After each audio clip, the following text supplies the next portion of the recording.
I like both.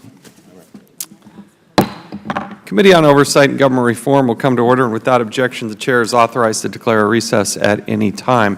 Thank you all for being here for an important topic that the committee has some keen interest and jurisdiction in, dealing with the postal reform that this Congress really needs to address. I want to thank Chairman Issa, the chairman previous to my becoming the chairman, who really, I think, laid a foundation, did a great deal of work on this topic and the issue. So I thank the chairman for all the progress that was made at that time, and I think we've built on that. We're faced, though, with 10 consecutive years of financial losses at the Postal Service, totaling some $62 billion. And the United States Postal Service isn't at a crossroad, it's at the crossroads. It's up to this Congress to address the challenges facing the Postal Service, its customers, the businesses that rely on it, and the taxpayers who will bear the burden if we fail to act. What I think I want the public to understand is that, by and large, there's no appropriation that Congress makes to the Postal Service. The Postal Service has to offer products and generate revenue in order to sustain itself.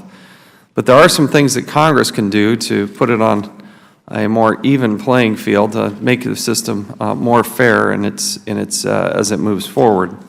And there are some reform efforts, things that may seem small to the outside, small on the surface, but that can make literally billions of dollars of difference in the financial equation for the Postal Service. And I would argue that as a tool of the economy, it is vital for us to have a good, strong, vibrant Postal Service. It happens to actually be one of the few things that's actually in the Constitution that we're supposed to be working on. So there are a lot of good things that we can do, but it really starts with the members in this room.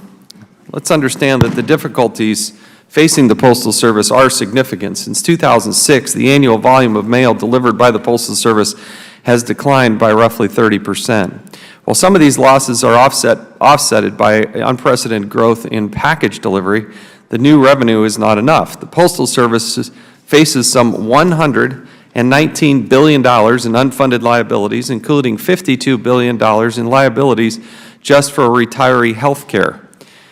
Taxpayers will be left holding the bag for these liabilities if we fail to act. We don't want to be in a situation where there has to be a bailout, trying to avoid a bailout. I want people and members to understand that a failure to act will lead us down that path.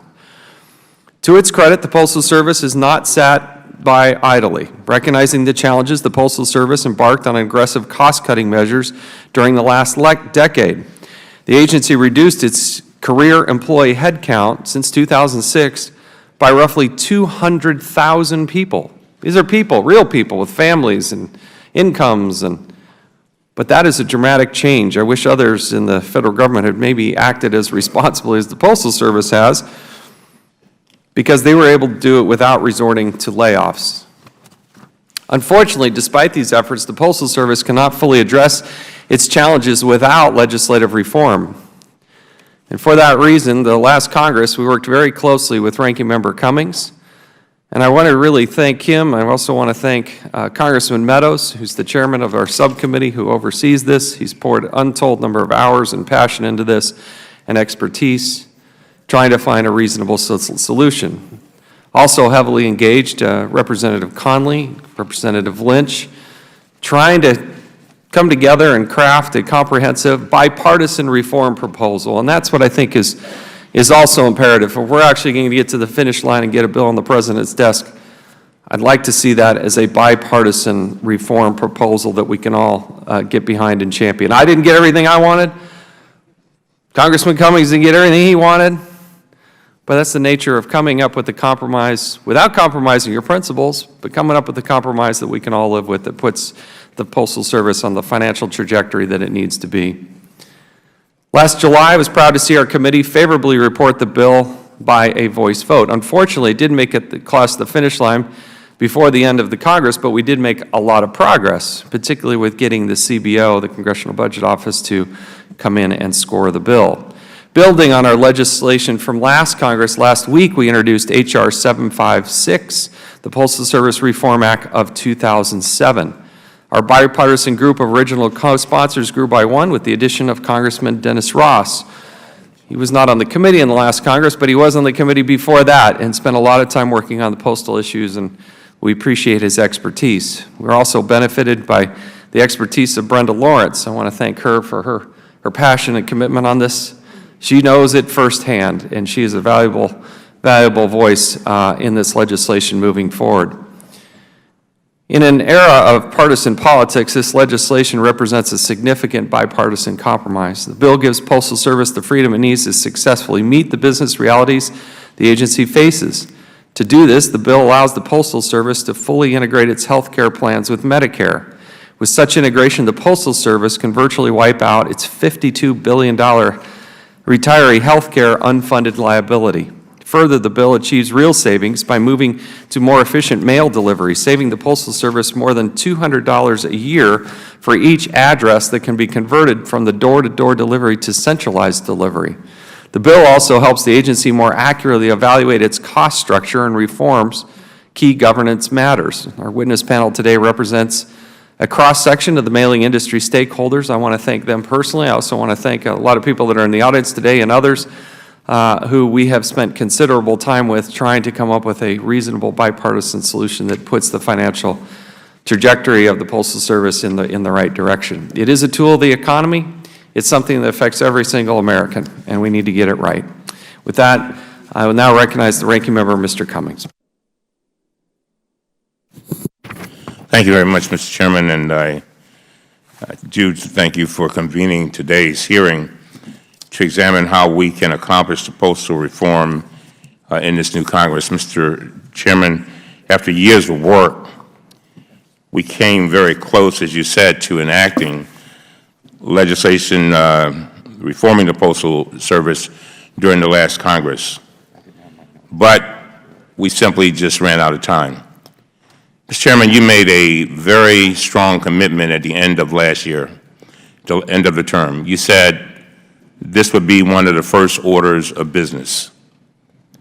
And I want to take this moment to thank you for keeping your promise. This is very, very important. And the other thing I thank you for, Mr. Chairman, is so often what happens is that when a lot of work has been done in one term, it's just tossed away. And then you have to start all over again. But I thank you for picking up where we left off and making the bill a better bill, working with all of these people in this audience and the members on our committee, who I'll mention in a few minutes. But again, I want to thank you for that commitment and carrying through with it. And so I'm proud of how much progress we made during the last Congress. After more than a year of negotiations, the chairman and I, together with Subcommittee Chairman Meadows and Subcommittee Ranking Members Connolly and Representative Lynch and Representative Ross and Representative Lawrence, we were able to introduce a bipartisan postal reform bill. Our bill reflected close work with the many stakeholders concerned about postal reform, including most of the witnesses we will hear from today. And I want to, again, thank all of you. One of the things that we found out with regard to the postal system is that we have a lot of stakeholders, and all of those stakeholders were willing to compromise, to work hard, to give their input, and we could not have done this without you. Our bill, we were able to pass this bill out of committee, but ran into delays waiting for a cost estimate from the Congressional Budget Office. We found ourselves working through the 11th hour, negotiating with the Homeland Security and Governmental Affairs Committee in the Senate. I want to thank Chairman Chavis and my colleagues for their commitment in advancing this effort today. We've already introduced a bill, this Congress, that is substantially similar to the bill we wrote last Congress. I look forward to considering that bill in this committee and eventually in the full House as soon as possible. The urgency of enacting comprehensive postal reform has only increased. The Postal Service faces deepening financial challenges and eventually will run out of cash without legislative relief. The total volume of mail handled by the Postal Service has fallen by more than 25% since 2006, and continued declines are expected.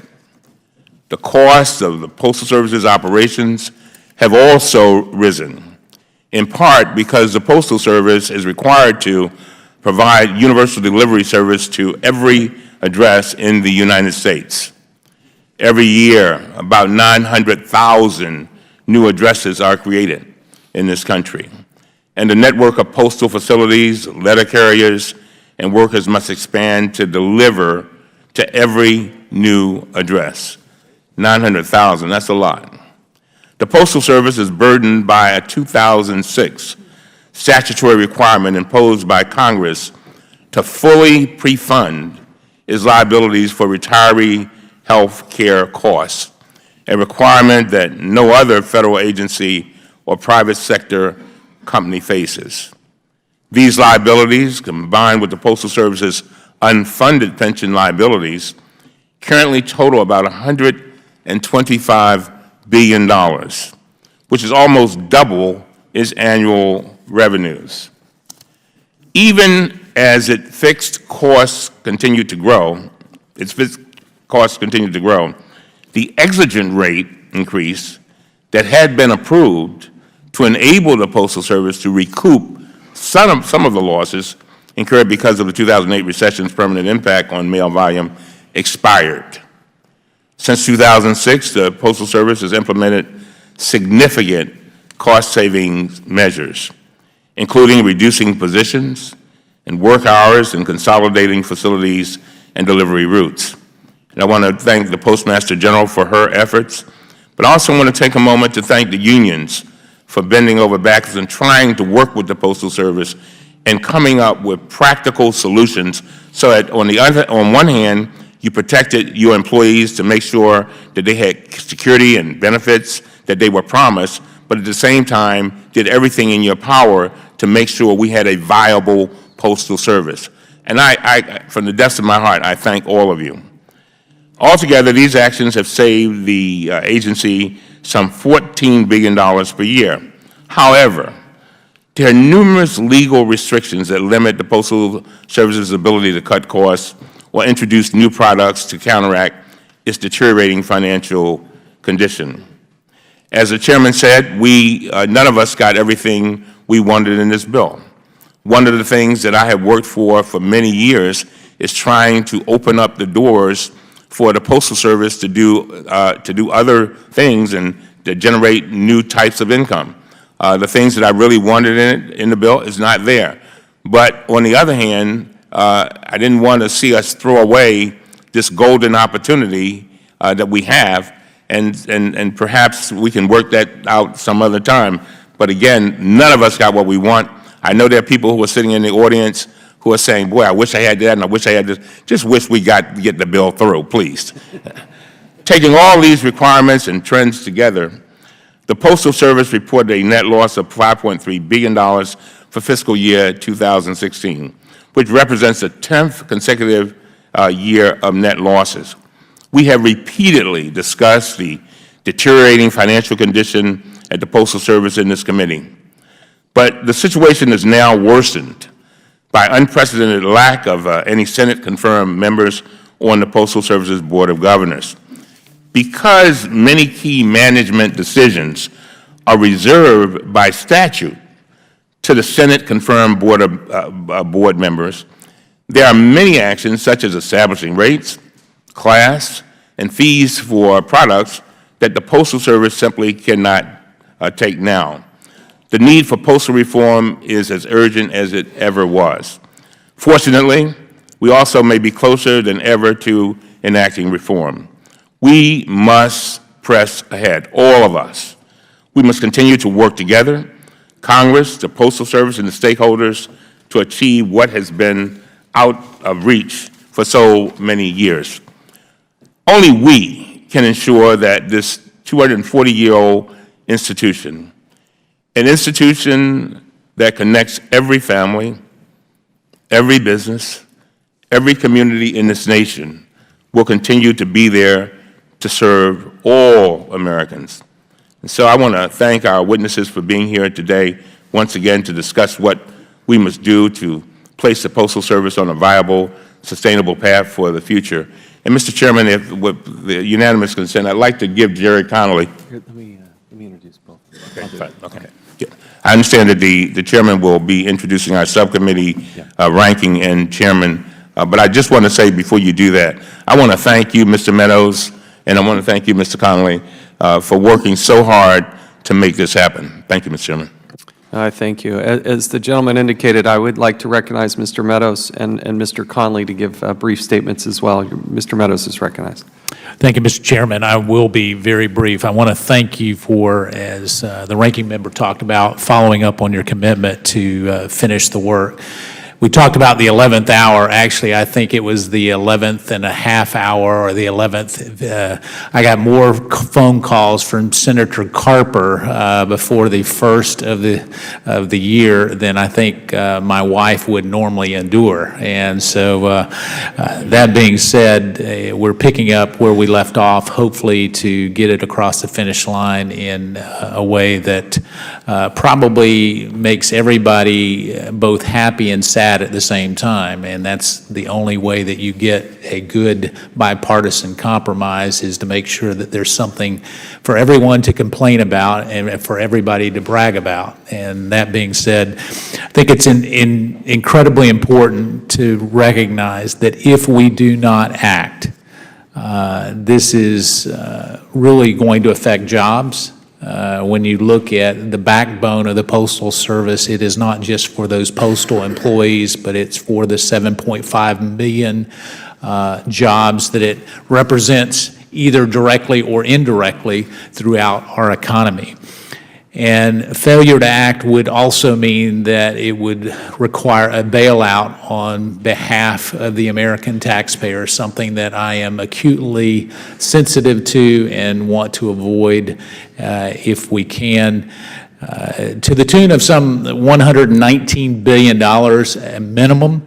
According to my calculations, it could be upwards of $150 to $175 billion in terms of a bailout if we don't act. And so, Mr. Chairman, I just want to applaud you and this committee and the staff for their hours of working very diligently to not only reintroduce this bill, but hopefully have some additional comments from the expert witnesses here today, and I look forward to their testimony, and with that, I'll yield back. Thank the gentleman. For the balance of the time, we'd like to recognize Mr. Conley of Virginia. Thank you, Mr. Chairman. And first, let me ask unanimous consent that testimony provided by the National Active Retired Federal Employees Association, NARF, opposing our bill be entered into the record. Without objection, so ordered. I thank the Chair, and I want to commend Chairman Chaffetz and Ranking Member Cummings for their leadership in holding together this coalition. Not easy, and it's a bipartisan coalition that helped write this bill. And especially Chairman Chaffetz could have yielded to the temptation, in light of the circumstances of 2017, to start all over again. And he didn't do that. We worked together, we held it together, and I want to thank all the stakeholders represented in this room and those not in this room for understanding we can't let perfect be the enemy of the good. The Postal Service, as we know it, is insolvent. This bill is intended to put it back on the road to solvency. This bill is intended to correct big mistakes that were made, maybe with the best of intentions, back in 2006 in the lame duck that was called reform, but added an untenable burden to the Postal Service. And we've worked hard at the staff level and with stakeholders and among ourselves as members to come up with a bipartisan bill. It incorporates a number of principles we've been fighting about. I've spent 9 years of my life on postal reform. When I ran for this office, postal reform was not one of my platform provisions. But it became one because of the urgency of the issue. We may have opportunities to perfect it as we go along. Until a bill is passed and sent to the President for signature, it's always a work in progress. And so there may be opportunities to try to perfect things, but the coalition we've got is both strong and fragile. And there are a lot of moving pieces, and sometimes moving, changing one affects all of it. So I commend the chairman and the ranking member and my colleagues, Mr. Lynch, Mr. Meadows, especially, and of course, Ms. Lawrence, who brings so much expertise and experience to this subject, for making this happen. It's not always that we're able to come together on a bipartisan basis on a major piece of reform legislation. It is exactly the kind of work this committee ought to be doing, and we are doing it. And I really thank Mr. Chaffetz for his leadership and his patience, and I thank my colleagues, Mr. Meadows, Mr. Lynch, and of course the ranking member, Mr. Cummings, especially for their hard work on this very important endeavor. I yield back. The gentleman yields back. Thank you both very much. I'd ask unanimous consent to enter the following letters of support into the record. The letter from the United Postmasters and Managers of America, the Coalition for 21st Century Postal Service, a letter from the American Catalog Mailers Association, a letter of support from Harlan Clark Holdings, and a letter from the National Association of Postal Supervisors, all in support. Without objection, so ordered. We will hold the record open for 5 legislative days for any member who would like to submit a written statement. And I would also add QFRs, or questions for the record. We will allow 5 legislative days for that. And then we will, if we have any of those, we will be submitting to those that are served on this panel. We would expect and hope a very timely response to any inquiries that might come that way as well. We'll now recognize the panel of witnesses. We're pleased and honored to welcome the Honorable Megan Brennan, the Postmaster General of the United States Postal Service. We have the Honorable Robert Taub, Chairman of the Postal Regulatory Commission. We have Ms. Lori Rictanis, Director of Physical Infrastructure and Issues at the United States Government Accountability Office. Mr. Arthur Sackler is Manager for the Coalition for a 21st Century Postal Service. And Mr. Frederick Rolando, President of the National Association of Letter Carriers. We welcome you all. We thank you for being here. As you know, I think you've all testified before us previously, but pursuant to committee rules, all members are to be sworn before they testify. So if you please rise and raise your right hand. Do you solemnly swear or affirm that the testimony you're about to give will be the truth, the whole truth, and nothing but the truth, so help you God? Thank you. Let the record reflect that all witnesses answered in the affirmative. We will start with the postmaster. As you know, we would appreciate it if you could limit your verbal comments to roughly 5 minutes. We'll be able to give you a little latitude, but your entire written statement will obviously be made part of the complete record. You're going to need to pull those microphones up close and tight to your mouth so we get good, it is broadcast, and we need to make sure we get a good audio out of this as well. The Postmaster General, you are now recognized for 5 minutes. Thank you. Good morning, Mr. Chairman, Ranking Member Cummings, and members of the committee. Thank you, Chairman Chaffetz, for calling this hearing. I'm proud to be here today on behalf of the 640,000 dedicated men and women of the United States Postal Service. The Postal Service provides the nation with a vital delivery platform that enables American commerce, serves every American business and home, and binds the nation together as it has for more than 240 years.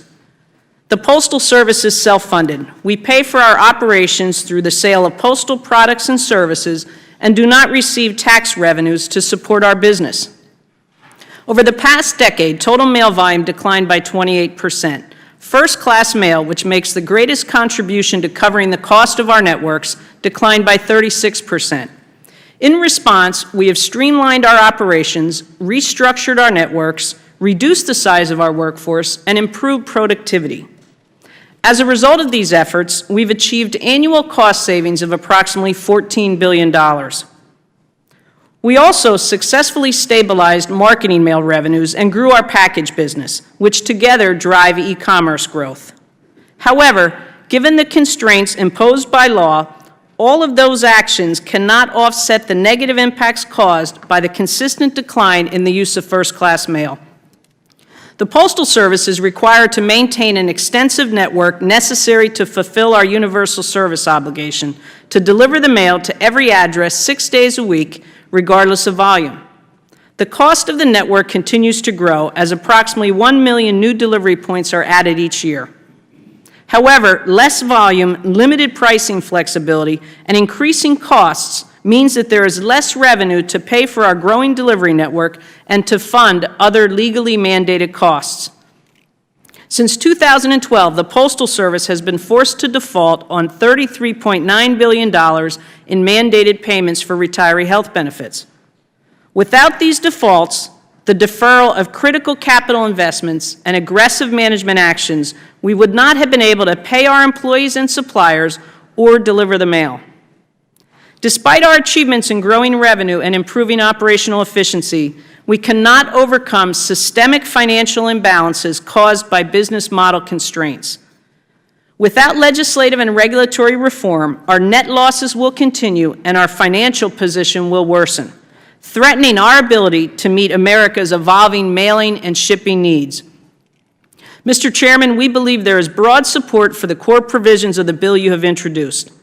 By enacting this urgently needed legislation, which includes those provisions, the Postal Service can achieve an estimated $26 billion in combined cost reductions and new revenue over 5 years.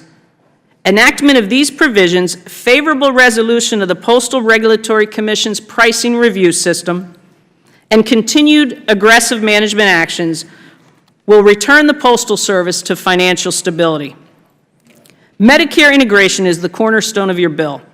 The civilian federal government is not required to pre-fund retiree health benefits, but that obligation is imposed on the Postal Service. We are merely asking to be treated like any business that offers health benefits to its retirees and has to fund them. Full integration with Medicare is a universally accepted best practice in private sector. Requiring full Medicare integration for Postal Service retirees would essentially eliminate our unfunded liability for retiree health benefits. It is simply a matter of fairness to enable the Postal Service and our employees to fully utilize the benefits for which we have paid. We also strongly endorse the provision of the bill that would restore half of the exigent rate increase as a permanent part of our rate base. That provision will help us pay for the infrastructure necessary to fulfill our universal service obligation. Mr. Chairman, our financial challenges are serious but solvable.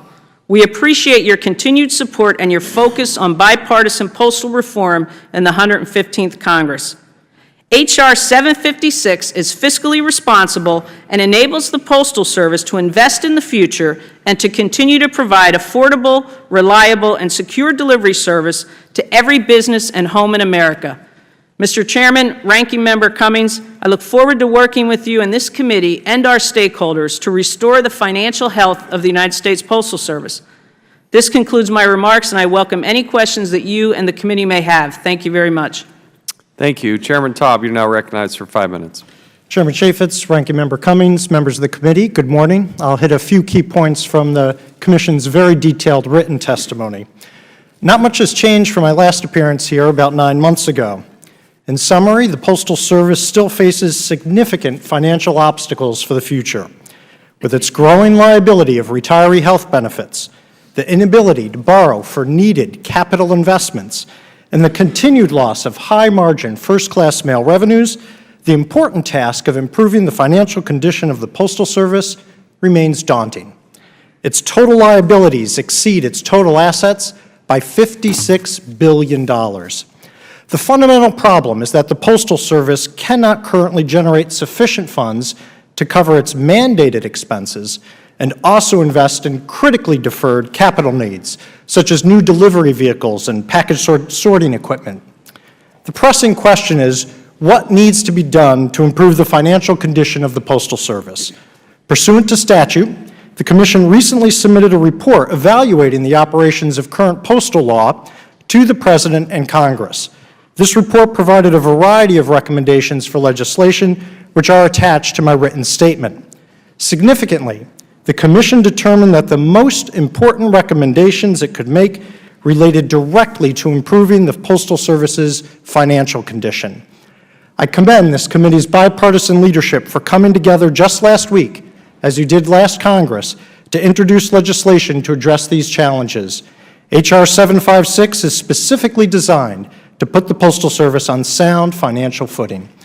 Your invitation noted a focus today also on the significance and potential implications of the Commission's ongoing review of the rate system.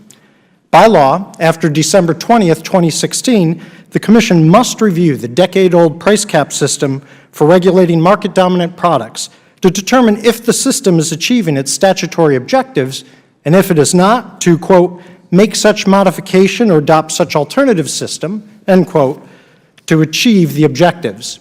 There are 9 objectives listed in the law that must be achieved, as well as 14 factors that the Commission must take into account. When I testified to the committee 9 months ago, I stated that the Commission had already begun marshaling its limited resources to structure the review and schedule a process that would allow full and open opportunities for public participation, while at the same time providing certainty and being decisive in the task. I also committed that the Commission would provide notice to the public of its plans for the review well in advance of commencing it. We delivered on those commitments. On September 1st, during a public meeting, I first announced Commission plans for the review, that it would begin in December, that the comment deadline would extend to very early spring, and by early autumn, the Commission would issue an order that would include its findings and, if necessary, proposed rulemaking information for any changes to the system. Indeed, on December 20th at 8 a.m. sharp, we commenced our review. The Commission has designed a process that seeks targeted input from the public, but also deliberately moves forward with the aim of completing its findings and beginning any needed rulemaking by early autumn of this year. The Commission is mindful that your bipartisan postal reform bill would mandate a process whereby final rules on any modifications or changes to the system must be implemented by very early 2018. We are working hard to meet that goal. Thank you, Mr. Chairman and Ranking Member Cummings, for convening this hearing to shine a spotlight on this critical part of our nation's infrastructure. I know you both deeply appreciate the importance of these issues. There are no easy answers, but answer we must. The Commission stands ready to help in your search for solutions. On behalf of all 4 commissioners and the entire hardworking agency staff, thank you for the opportunity to testify today. Thank you. I do appreciate it. We're pleased to have the GAO with us as well. Ms. Rectanis, you're now recognized for 5 minutes. Thank you, Mr. Chairman.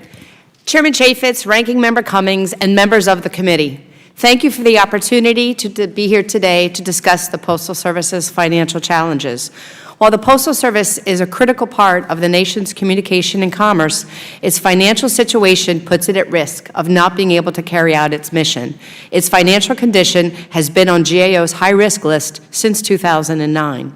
My testimony today covers the factors affecting its financial condition, its unfunded liabilities, and the difficult choices involved in addressing these challenges.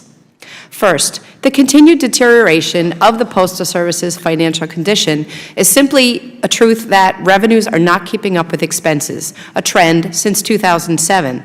This means that over the last decade, the Postal Service has had a net loss of over $60 billion. While much of this loss was, in fact, due to the non-payment of retiree health pre-funding payments, the Postal Service still lost over $10 billion outside of this requirement and other requirements. The revenue expense gap occurs because first-class mail, the most profitable mail, continues to decline and is now down to 1981 levels. The Postal Service has made significant efforts to grow revenue in other ways, such as with package services. In the meantime, however, expenses continue to grow, largely because of compensation and benefit payments for employees. This is due to salary increases as well as a larger workforce in the past several years to support the more labor-intensive package business. In fact, over the past 3 years, the workforce has actually increased by over 20,000 people, contrasting sharply with prior years when its size decreased greatly. The Postal Service reported that rising comp and benefit costs generated over $1 billion in additional expenses for active workers in 2016. Bottom line is that postal revenues increased by $2.6 billion in fiscal 2016, but expenses increased by over $3 billion. While the Postal Service has made numerous efforts to right-size operations and undertake other cost-cutting initiatives, it has no current plans to implement the kind of major initiatives that would significantly reduce this financial gap. We recognize that previous efforts have faced resistance from stakeholders, and they would involve trade-offs. But in the absence of such efforts, the Postal Service is not on a solid path for the future. Second, unfunded liabilities and debt total about $121 billion, or almost 170% of annual revenues.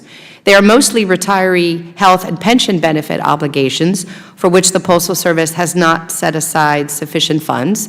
And as we've mentioned today, about $50 billion of those liabilities are retiree health benefits that remain unfunded, partly because the Postal Service has not made about $34 billion in required pre-funding payments. This year, the Postal Service will have about $10 billion in required payments for retiree health and pension benefits, which is roughly $3 billion over what it paid in 2015 and 2016. Given its poor financial position, Postal Service non-payments are likely to continue. This situation places everyone at risk. If the Postal Service does not adequately fund its benefits, ultimately the taxpayer may be asked to step in, or benefits or pay could be reduced. Because the Postal Service cannot fix these problems by itself, comprehensive legislation is needed to better align expenses with revenues. In doing so, Congress has key considerations. First, what postal services do we need in the 21st century, and how should those be provided? Congress has the opportunity to consider what future customers need on a universal basis and what trade-offs are acceptable.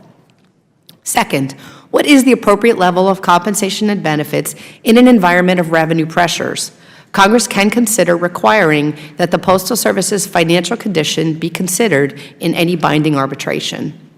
And finally, what is the continued viability of the Postal Service providing affordable universal service while also remaining self-financing? Congress has the opportunity to consider the pros and cons of various business models and identify the most appropriate model for the future. In conclusion, as we've all said, the status quo is not sustainable, and I hope 2017 is the year of action. This concludes my statement. Chairman Chaffetz, Ranking Member Cummings, and members of the committee, I would be pleased to answer any questions you have. Thank you. Mr. Sackler, you're now recognized for 5 minutes. Thank you, and good morning, Mr. Chairman, Ranking Member Cummings, and members of the committee. The Coalition for a 21st Century Postal Service, or C21, appreciates the opportunity to present our views on the Postal Reform Act of 2017, H.R. 756. We support this bill and urge its approval as promptly as possible. We also support Mr. Lynch's bill, H.R. 760, and urge its approval. Our hope is that you will be able to build upon this rare display of unity among stakeholders behind your bill and move it along. C21 consists of trade associations and companies broadly representative of the $1.4 trillion mailing industry, which supports some 7.5 million jobs. It includes mailers of every kind and every size in every class and category of mail, and their suppliers in paper, printing, equipment manufacture, mail services, and more. I respectfully ask that the study that presents those numbers be made part of the record. Without objection, so ordered. We want to thank you, Mr. Chairman, the other original sponsors of this legislation, now joined by Mr. Ross, and your staffs for your efforts and persistence in developing this critical bipartisan bill. Mr. Chairman, as you and everyone else has noted, the Postal Service is in deep financial trouble. Its balance sheet is awash in red ink, and its operations are barely breaking even. The industry respects the job the Postmaster General and her entire team has done in cutting billions in costs and making the system more efficient and effective. But it hasn't been nearly enough. There are two prime reasons: technology and obligations imposed under PAEA. Only a few months after the Postal Service had its best year in 2006, Steve Jobs introduced the iPhone, and the mobile revolution, including social media, was off and galloping. The mail diversion genie is out of the bottle, and no one is going to be able to put it back. And it's a prime reason why there's been such a massive drop-off in the very profitable first-class mail. But the obligations in the tens of billions, especially for the virtually unique mandatory pre-funding of postal retirees' health benefits, is a crushing burden that can be dealt with. When included in 2006's PAEA, no one had an inkling of the peril for paper, brewing, and Cupertino. The front-loaded $5.5 billion annually was marginally affordable, but not now, and not for years. In the face of this huge liability, the industry confronts the stark reality of a review of the postal rate-setting system that will be conducted by Chairman Taub and the Regulatory Commission. There's a serious risk that liability could be dissipated by rate increases in a new system. That would gravely damage the industry and the Postal Service. To eliminate the Postal Service's red ink would require an increase our economists calculate of about 18%. That's unaffordable in today's environment, even if moderated to 6 to 7% increases per year for several years running. H.R. 756 provides an elegant solution to this profound financial problem. Integrating postal annuitants into Medicare will save the Postal Service billions each year and follow the best practices of the private sector. Companies that offer health insurance to employees and retirees generally require them to join Medicare at age 65. Most important, this integration will preclude the need for taxpayer support. The score on last year's bill with this same change was a net positive. The imposition on Medicare would be comparatively minimal. Integrating remaining annuitants into Medicare is central to our support for this bill.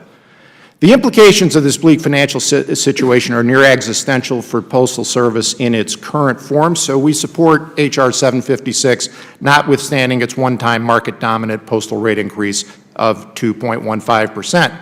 We accept this increase in this unique set of circumstances only as necessary to achieve this bill and stabilize the Postal Service. Congress has wisely delegated rate setting to the postal agencies, but with respect, the industry will be compelled to oppose any effort to regard this bill as a precedent for other legislated rate increases.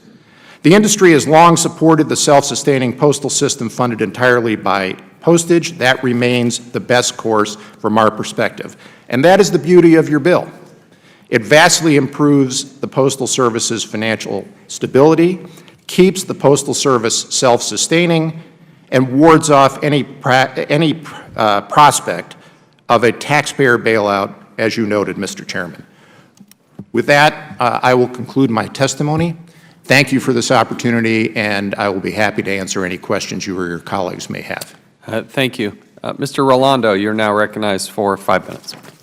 Thank you, Chairman Chaffetz and Ranking Member Cummings and the members of the committee for the opportunity to testify on behalf. I'm not sure that is that microphone on? No.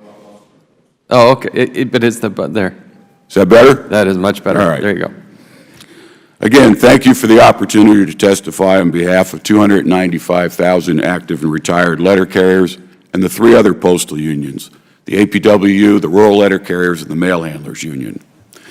We commend the committee for introducing H.R. 756 and Representatives Lynch and McKinley for introducing H.R. 760, a bill that would greatly improve the way the Postal Service's trust fund for retiree health benefits is invested. This morning, I will focus my remarks on the Postal Reform Bill. Please see my written testimony to see why we support the Lynch-McKinley bill. By introducing H.R. 756, the leadership of this committee has set a standard for bipartisan cooperation on legislation that should be emulated. The bill has broad support across the mailing industry, including business and labor, and is based on best practices in the private sector. Bipartisanship on postal reform makes sense, given that the Postal Service is based in the Constitution and operates independently without taxpayer funds. It is vital to our national economic infrastructure. We serve every community, every household, and every business in America at least 6 days a week. At 84%, few organizations have higher public favorability rating than the Post Office, and no other agency engenders a greater sense of trust. In the age of e-commerce, vote by mail, and mail-order prescription drugs, it's more important than ever. There is broad agreement among all the major stakeholders that legislation is urgently required to strengthen the Postal Service. Our coalition of stakeholders believes that the two bills introduced last week have the essential elements needed to stabilize and fortify the Postal Service for years to come. Over the past decade, postal employees have worked diligently to restructure operations, cut costs, and sharply increase productivity in response to technological change and the Great Recession. Despite the loss of more than 200,000 jobs, we've managed to preserve our networks and to maintain our capacity to serve the nation. But only Congress can address our biggest financial challenge, the unique and unsustainable burden to pre-fund future retiree health benefits decades in advance. No other enterprise in the country faces such a burden, which was imposed by legislation in 2006. The expense of this mandate has accounted for nearly 90% of the Postal Service's reported losses since 2007. Without a change in the law, the mandate will cost $6 billion this year alone. H.R. 756 would maximize the integration of Medicare and our federal health program for Medicare-eligible postal annuitants, most of whom have already voluntarily enrolled in Medicare Parts A and B. The proposal would also give us access to low-cost prescription drugs and other benefits provided to private employer plans by the Medicare Modernization Act. The savings would help to reduce all of our premium costs and therefore pre-funding costs. This approach adopts the standard practice of large private companies that provide retiree health insurance. It would effectively resolve the pre-funding burden that undermines the health of the Postal Service while only raising Medicare spending by 0.1% over 10 years. H.R. 756 also addresses a revenue shortfall caused by the expiration of the 2013 exigent rate increase authorized by the Postal Regulatory Commission to help the Postal Service recover from the permanent decline in mail volume caused by the Great Recession. The compromise adopted by your leadership bill, effectively restoring half of the exigent increase, is a reasonable one. Mr. Chairman, your bill effectively deals with the two core issues that must be addressed: the unaffordable pre-funding mandate and the expiration of the exigent increase, and it does it in a way that meets the budget scoring rules of the Congressional Budget Office. All four postal unions urge the committee to adopt this legislation.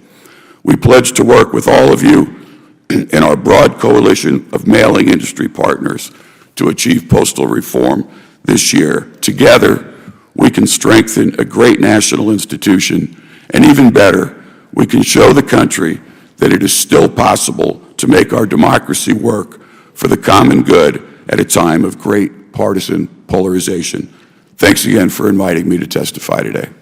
Thank you. I love your passion for it. And not many people get choked up on postal reform, so we appreciate your passion there. And it's in the blood. There you go. Thank you. Thank you very much. I'll now recognize myself for 5 minutes.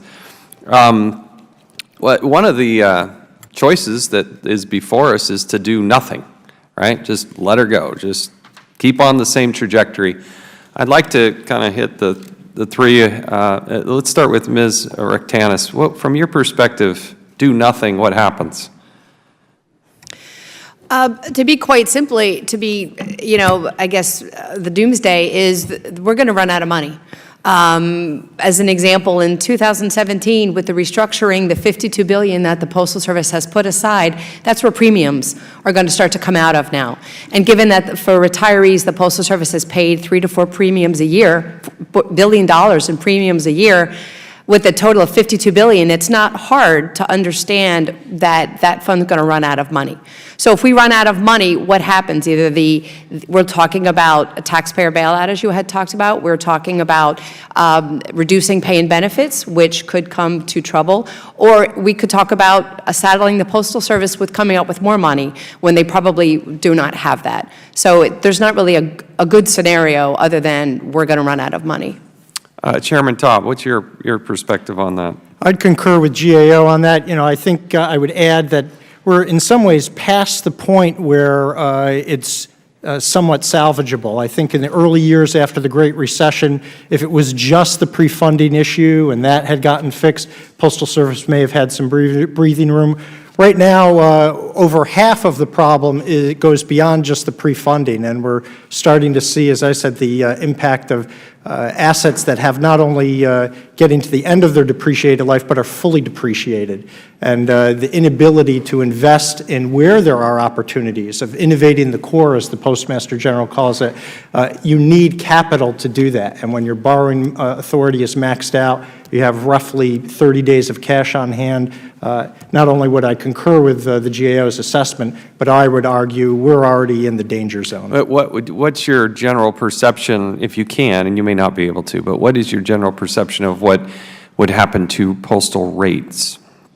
Under current law, as we speak, the majority of their products, market dominant, letter mail, periodicals, flats, advertising mail, are capped at CPI and only for extraordinary circumstances. We're in the midst of that review now, trying to balance these 9 objectives. I would note in regard to your question and the focus of the hearing today, objective number 5 speaks of having financial viability in the sense of retained earnings and financial stability. So one of the 9 objectives that must be applied equally goes to the heart of this financial issue. And Postmaster, what, from your perspective, we do nothing, what does that picture look like? Yes, Mr. Chairman, clearly the financial condition worsens and the continued default on legally obligated payments that impact both current employees and retirees. And the most egregious failure would be an inability to meet our obligation to serve the American public, an inability to deliver the mail. What is your current cash on hand? And then once you give me that number, then why isn't that used to pay some of the payments that were due? You've defaulted, I believe, on 5 payments. Yes, Mr. Chairman, we've defaulted for the past 5 years to the tune of $33.9 billion. Our current cash on hand is $8.2 billion. And a determination was made by the Temporary Emergency Committee, which consisted at the time of our lone independent governor, myself, and the Deputy Postmaster General, to default on that payment to ensure that we conserve sufficient cash, which for an organization of our size is arguable at best, but to reserve sufficient cash to ensure if there is any contingency that would occur in the near term, we could at least have some cushion. I mean, you have more cash than some of the others who are in the mail industry, but where is that proper balance? Where's... Well, and I think that's a concern, Mr. Chairman, because for an organization that has expenditures of more than $70 billion a year, we would submit that $8.2 billion is insufficient. That's the concern for us. And also, as noted by the chairman, and we've discussed this, the fact that we have deferred on critical capital investments in the past 5 years to the tune of over $8.9 billion, that impacts our ability to compete and to generate additional revenues. Tell us, if you can give me a perspective on your fleet and fleet management. There was a hearing, I think Chairman Meadows chaired earlier about the fleet. We were concerned the Postal Service was going to come up with a very sizable contract but explain to me where you are in the fleet and where your perspective on it.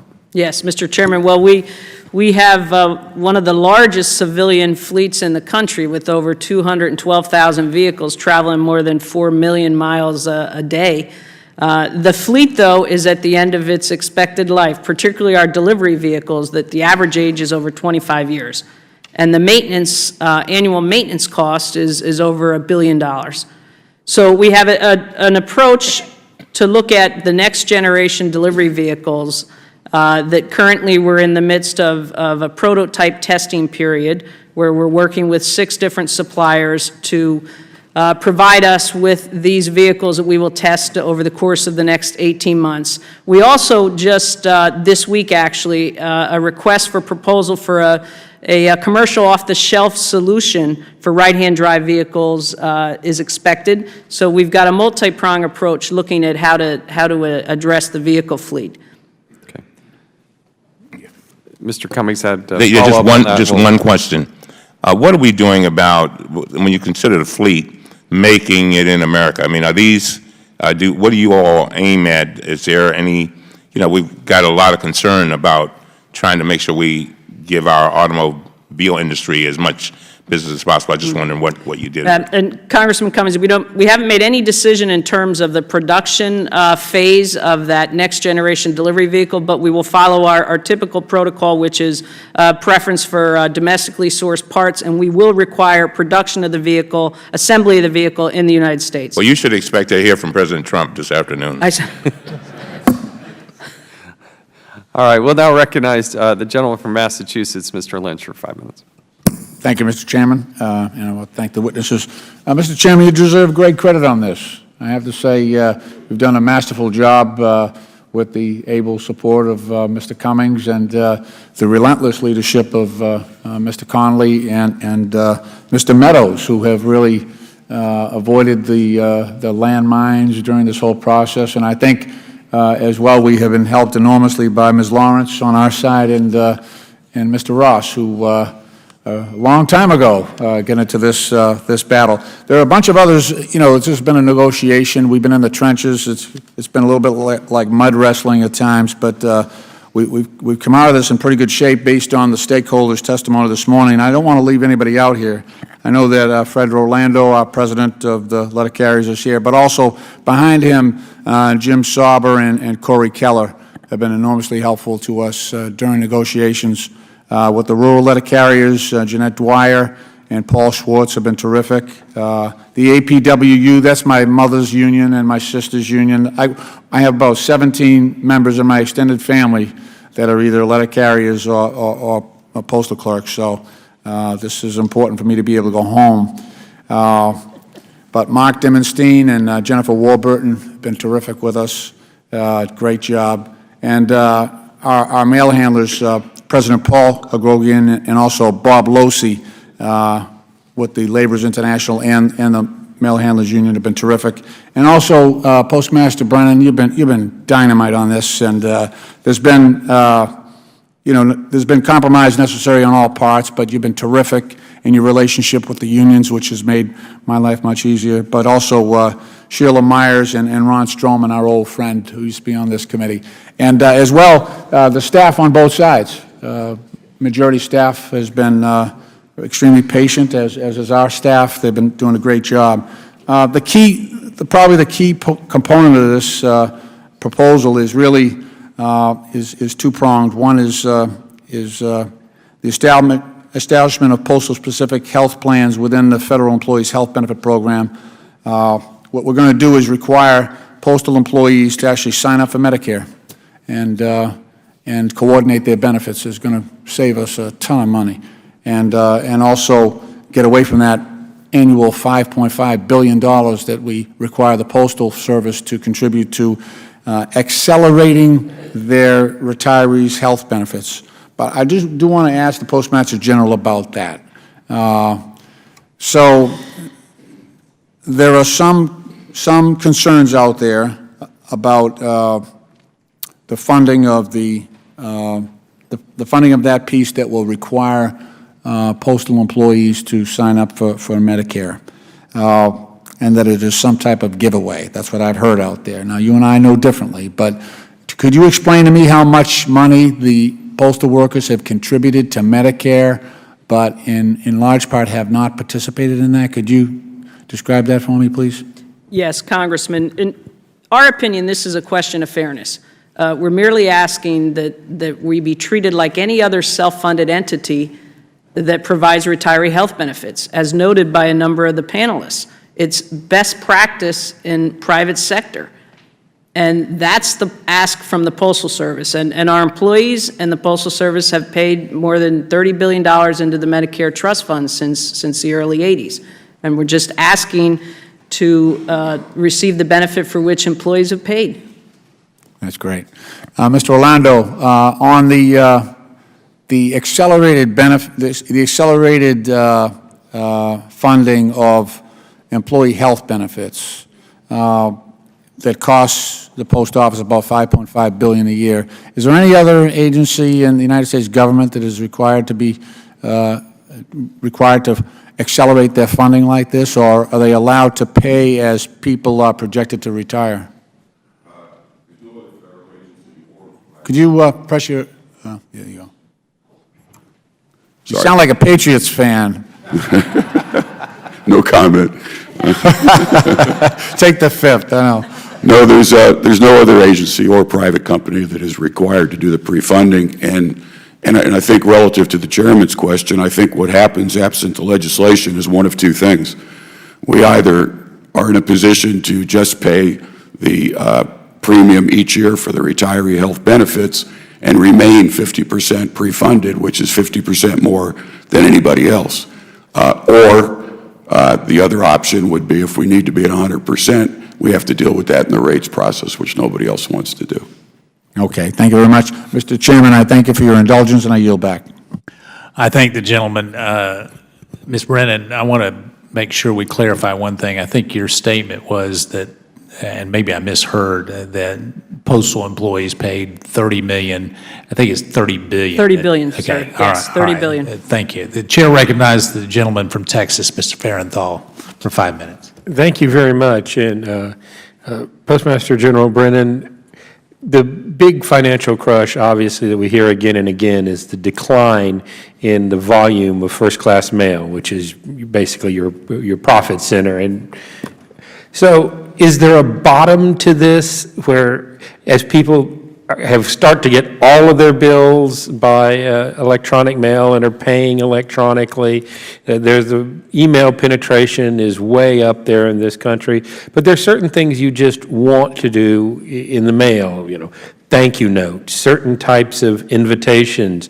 I'm much more likely to open a catalog, well, it's not first class, but we get into advertising. I'm much more likely to open a catalog that comes to me in the mail than I am to click on something in a, quote, spam type email. So is there a bottom to the loss of volume that has been looked at or projected anywhere? And is there a turnaround there?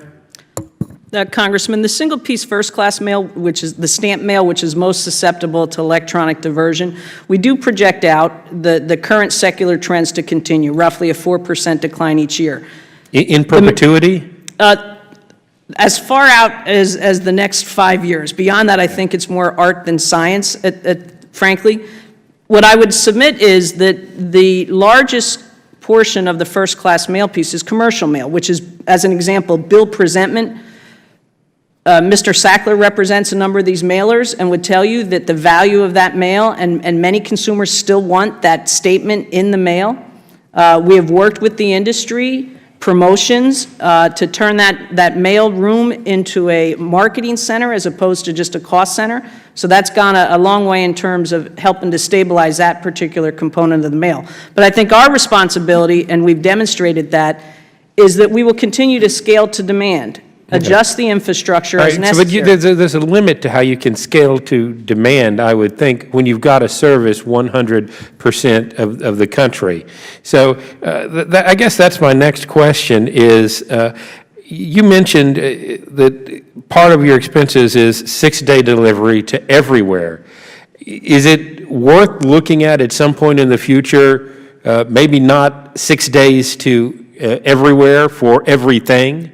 I mean, to be competitive, maybe you do need 6, and actually I think one of your competitive advantages is 7-day package delivery. Over Christmas, I got packages from Amazon that you guys bought on Sunday. Matter of fact, I got one a couple of weeks ago. Apparently, you're still doing it. So is shrinking to a less than 6-day delivery for non-packages a potential cost savings? Yeah, as you noted, we are delivering packages 7 days in select locations, primarily major metropolitan areas. Hey, I'm happy Corpus Christi is now, Texas is now a major metropolitan area. I said primarily, and we are expanding that, because certainly we serve every home and every business, Congressman. To your point, and candidly, we've spent the better part of the past 2 years trying to build a coalition around core provisions of a bill likely to generate broad support. And that's what we focused on. And also, I would offer candidly, it's been my experience that there's no congressional consensus around moving to 5-day delivery. Well, I can tell you that this for sure as well. But let's go back to Amazon for a second. I think they gave you all a big boost over the holiday season. I think they're the #1 customer for package delivery across you and your competitors in the country. But their stated goal is to cut you guys out. So, I mean, in the long term, is this something that you can count on, or am I going to see the Amazon drone delivering my package?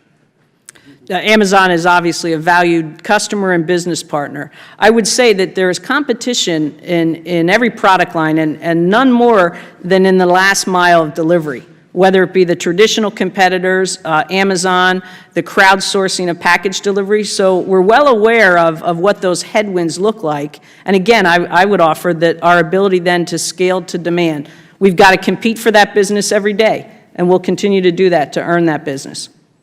All right, and finally, you talked about capital expenses beyond, your biggest being vehicles. What are your big capital, just list off the couple of items that are your big capital items beyond vehicles. The information systems, our IT infrastructure, repair and alteration, facility modifications, additional capacity for package sortation. All right. Well, I see my time has expired. I may be around for a second round of questioning if you guys are. Thank you. Thank you. I thank the gentleman. The chair recognizes the ranking member of the full committee, Mr. Cummings. Thank you very much, Mr. Rectanus.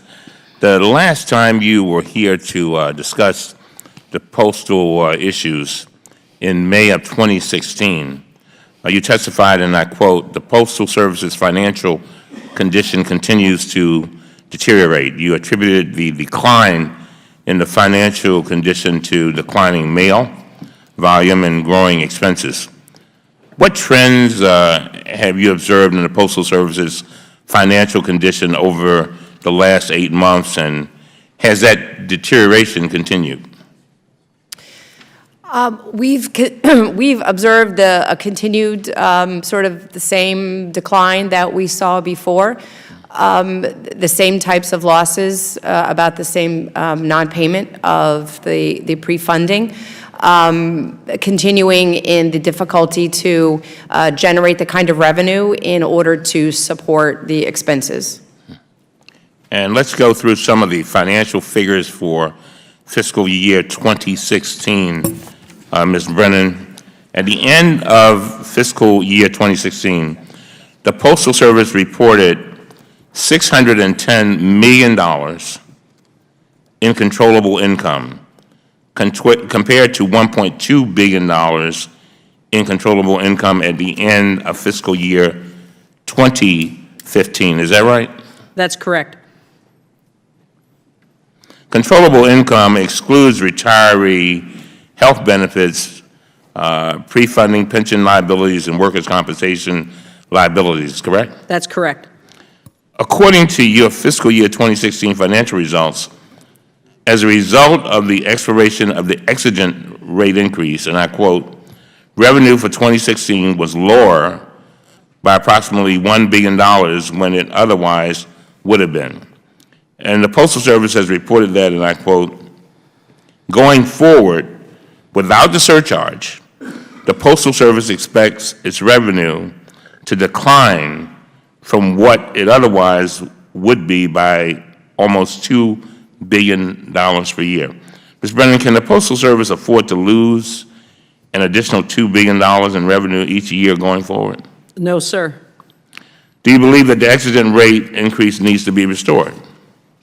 I do, and as this coalition has discussed with the leadership of this committee, the compromise proposal to half it, the Postal Service is supportive of that, as packaged as part of a larger reform bill. Ms. Brennan, I also have concerns about the state of the Postal Service's liquidity, particularly given that the Postal Service has exhausted the credit limit of $15 billion. How many days of cash do you currently have on hand? It's roughly 30 days, Congressman. Have liquidity problems affected, or do you anticipate that they will affect the Postal Service's ability to pursue needed capital investments? It will. As we've done in recent years, we'll prioritize our capital spend, recognizing that given the competitive landscape, in order for us to continue to compete and generate additional revenues, We need to invest. Now, Mr. Taub, last year, when you appeared before the committee to discuss postal operations, you testified that based on Postal Regulatory Commission's analysis of the Postal Service financial strain, and I quote, "There is a high probability that the Postal Service will go into financial distress," end of quote. Is that assessment, is that still valid? Yes, it is, Congressman.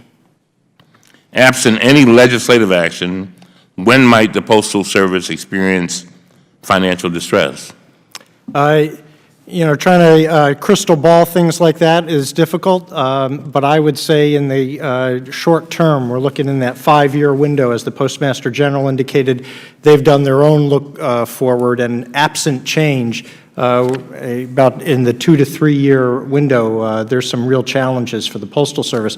That being said, to the Postal Service's credit, they have ensured that delivery to the American mailing consumer and businesses remains the top priority. So whereas they may start seeing some challenges with meeting service standards, for example, or being able to keep certain facilities open, their commitment to continuing to deliver is front and center. So for the average consumer, we may not see the full brunt of it right away, but there's some hell to pay, shall we say, if there isn't change. No, Mr. Brennan, let me, I said, I kind of joked about it, but I was serious. On this fleet situation, how is that decided? Because you can imagine that you're gonna hear there's gonna be some tweeting about you this afternoon. But tell me, how is that decided with regard to the fleet? That's a lot of jobs. That's a lot of vehicles. We have a competitive procurement process where, in this example that I cited on the next generation delivery vehicles, we had a request for a proposal that went out. It was open competition. And we ended up with, we selected 6 suppliers. I'll provide for the record, I believe we had maybe 10 suppliers in total that competed for the process. I'll provide that for you. Yeah, but again, please do. Please do. I said I'd yes. love to see that. Yeah. And finally, and I'll close with this, Mr. Chairman, and I thank you for your indulgence. Many industries, millions of jobs and millions of people depend on the Postal Service. I believe that Congress must act now, and we must act right now, to help put the Postal Service on a sustainable path forward. This committee should quickly consider the bipartisan postal reform bill we have introduced, and the House should adopt the measure as soon as possible. And again, I just want to, I don't know how this hearing is going to go because I know we got votes coming up, but I want to thank everybody, every single body. I didn't mention everybody's names, but you know who you are. I really, really thank you. Now, you all have got to, I believe that we are on the, I'd say about the 5-yard line, and you all have, well, let's say 10. You all have got to help us get the ball over the line. I mean, seriously. You let the members of Congress know how you feel and give us the support that we need. Thank you very much. I thank the gentleman. The chair recognizes the gentleman from California, Mr. Iser, for 5 minutes. Well, thank you, Mr. Chairman, and I want to thank Mr. Cummings for giving me a different opening than I was going to have. Ladies and gentlemen, it's a third quarter, and you're down by 25 points. And if Tom Brady doesn't come in, the fact is you're bankrupt. You're beyond bankrupt. You're in record deficit. Let me just go through the numbers, because I, like Mr. Cummings and Mr. Chaffetz, want this bill to move, and I wanted to accomplish what a bill a little over 10 years ago didn't. 10 years ago, when I was young to this committee, we in fact, are we going to get into Patriots jokes here? If we are, let me know. But 10 years ago, roughly, we thought we'd fix this, and all we really did was give you a line of credit that you ran up against your deficits. So if I do the arithmetic, round numbers, 33.9, I'll call it $34 billion, that's what you haven't paid. That was your obligation under the law to pay, and you simply defaulted on it. Ms. Victanis, I'll use you for the numbers, make sure I'm right. Deferred maintenance is about $9 billion, those vehicles and things that just have to be restored sooner. The wheels literally will fall off. There's $15 billion that Congress gave in a line of credit that simply went to pretend like bills were being paid when in fact it was simply taking care of the losses. So that comes out to 57.8 if my pencil was right. But I'm sure there's some odds and ends on top of it. And since we're running at $500 million a month of loss, anything we say by the time it gets enacted will be over $60 billion. During my entire tenure on this committee, people have talked about having to prepay and how, that's onerous, but there's only about $50 billion in prepay. So the debt is far greater than the prepay today. So if we just wipe those across each other, you still have a net debt. Isn't that true, Ms. Retatis? That is true. The unfunded liabilities are about $121 billion. So yes, while RHB is 50-some billion of that, there is a significant amount of additional debt. Okay, so if we did a classic bankruptcy sort of back of the envelope, we take the assets of the prepaid and we wipe it out against the all these deferreds. You put it back and forward, you still end up in the same boat, which is there's no net equity in the post office. Additionally, the post office is losing money, even with, in the bill, even with the transfer of the obligation from Post Office First to Medicare First, meaning that the taxpayers, which includes postal workers who pay into Medicare, are going to get a bill. Their costs are going to go up in return for the post office going down. And I supported that during my chairmanship. I'm not trying to walk away from that provision. It's something I expect we'll do. But you still end up with a loss, right, Ms. Retatis? Yes, there are other things going on with the Postal Service's business model that are beyond the retiree health. Okay. Fundamentally, revenues are still having a difficult time keeping up with expenses. Okay, well, let's go through this. And I always make the assumption that we're not cutting pay of any worker. We're not firing or laying off any worker. But we can and should make our labor force the right size going forward. So if we went aggressively toward no longer having a small portion of the population get mail put in a chute, and those who are in single boxes going to near single boxes, 2s, 4s, in other words, we went to an all-clustered arrangement, the way Carmel, California, Rancho Santa Fe in my district, some of the most affluent neighbors, in addition to some of the poor neighbors, already have cluster boxes. That still saves about the difference between the loss and a profit, doesn't it? In terms of moving to delivery, there are potentially significant savings to that approach. Additionally, the United States Post Office, with the power of the government, if they chose to aggressively cite in or near people's homes cluster boxes that could safely hold packages, they would leapfrog in service capability what Amazon is trying to build at your corner gas station, wouldn't they? And I guess I should take that to the Postmaster General. Not what are the problems, but if you did that, wouldn't you in fact offer a service far better and far more distributed than that which Amazon is trying to build today in some parts of urban America? Congressman Issa, as you and I discussed, the Postal Service approach is all new possible deliveries. As noted, we add nearly 1 million a year. Based on the delivery characteristics, we either implement box on post at the end of your driveway or centralized delivery. And just looking at last year, where when we looked at the growth by mode, over 750,000 new deliveries were centralized. So there's certainly an efficiency gain associated with that. Okay, and don't we owe it to the American people to be efficient everywhere, to find not pockets of resistance, but in fact to say that all recipients are created equal, they pay the same amount. If there is an excess charge because of distance, meaning, and I see some of the rural delivery people here in the audience, it costs more to get it 30 miles out in the country in an unpopulated area, but it shouldn't cost more to get it delivered in an urban environment than it actually cost in that rural environment, should it? Well, as you know, we have a universal service obligation. In terms of efficiency, as noted, based on the delivery characteristics, and we try to strike a balance, clearly, in terms of the need to meet the customer. Chairman, I'm just going to have one very quick follow-up just to get the record complete, if I could. If you implemented cluster at every point in America to the greatest extent physically possible, and not over the objections, but physically possible, wouldn't you save enough money to be in the black with the other changes that are in this legislation such that you could make investments and, in fact, be better prepared to compete against those who are trying to essentially take over work that you're better suited to do in principle today?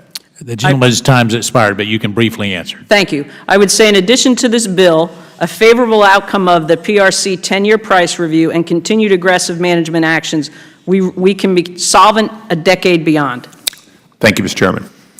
All right, I thank the gentleman. The chair recognizes the gentlewoman from Michigan, Ms. Lawrence, for 5 minutes. Thank you, Mr. Chair. I want to acknowledge the chairman and the ranking member Cummings and the committee for all the hard work they have done. I looked Chairman Chaffetz in the eye and constantly had the ear of Congressman Cummings that this was a very important responsibility of this committee, and I thank you both for your leadership. I want to ask a question about, we all know that the Postal Service is dependent upon the rate of the cost of mail to generate revenue.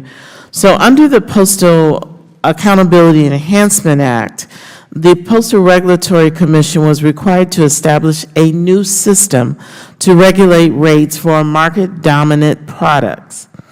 The Act also mandated that the Commission review the rate system 10 years later to determine if the system is meeting the objectives established by Congress. The Commission began the review in 2016, and it stated, and I quote, "The Commission will determine if the objectives taken into account the factors are being achieved by the current system." Mr. Taub, if the Commission finds that the system is meeting its objective, does a review end? Under the law, it speaks to if the Commission finds that there's a need for a modification or a change to the system, if necessary, it would undertake a rulemaking to take that change. Conversely, if there is no change needed, there wouldn't seem to be a need for a rulemaking change.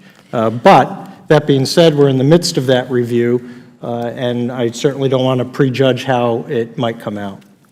Well, you're in the midst of it, but I have a question. Will the Commission consider service performance in determining whether rates are fair? Oh, we have to. It's one of the 9 objectives. Objective number 3 is to maintain high-quality service standards established by law. There are 9 objectives in the law, and they all have to be applied concurrent with the others. So it's a challenge. There's objectives such as creating predictability and stability in rates, allowing the Postal Service pricing flexibility. There's the mandate that we have to assure adequate revenues, including retained earnings, to ensure financial stability. And there's several others, even including deterring terrorism and protecting the mail. Absolutely. So I want to ask the to balance. Postmaster General, Brennan, talk to me about, because I am so committed to the postal reform, but tied to that is our customer service performance. So can you speak to that when it comes to the rates, and how does this impact your vision and policies for the Postal Service? Yes, Congresswoman. In fact, as noted, the favorable outcome of the Postal Regulatory's 10-year price review is very important to us. While we recognize that we're not going to price our way out of this, and we certainly don't want to do anything that would further accelerate movement out of the mail, we recognize that we have competition in every product line. So we're looking for pricing flexibility. In fact, I would say that our position is that a price cap is fundamentally unsuited in a network environment.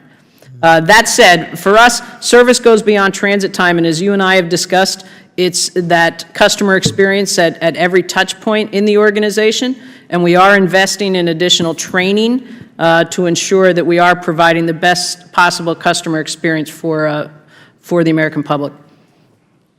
Mr. Taub, I wanted to bring up recently a joint alliance of 16 mailers filed a motion with the Commission requesting changes to the review procedural schedule. Specifically, they asked to be allowed to provide reply comments. The commission denied this motion. As you're aware, the decisions of the commission will make the rate system more profoundly impact our billion mailing industry. What opportunities will exist to ensure that the industries weigh in during this review process? Thank you, Congresswoman.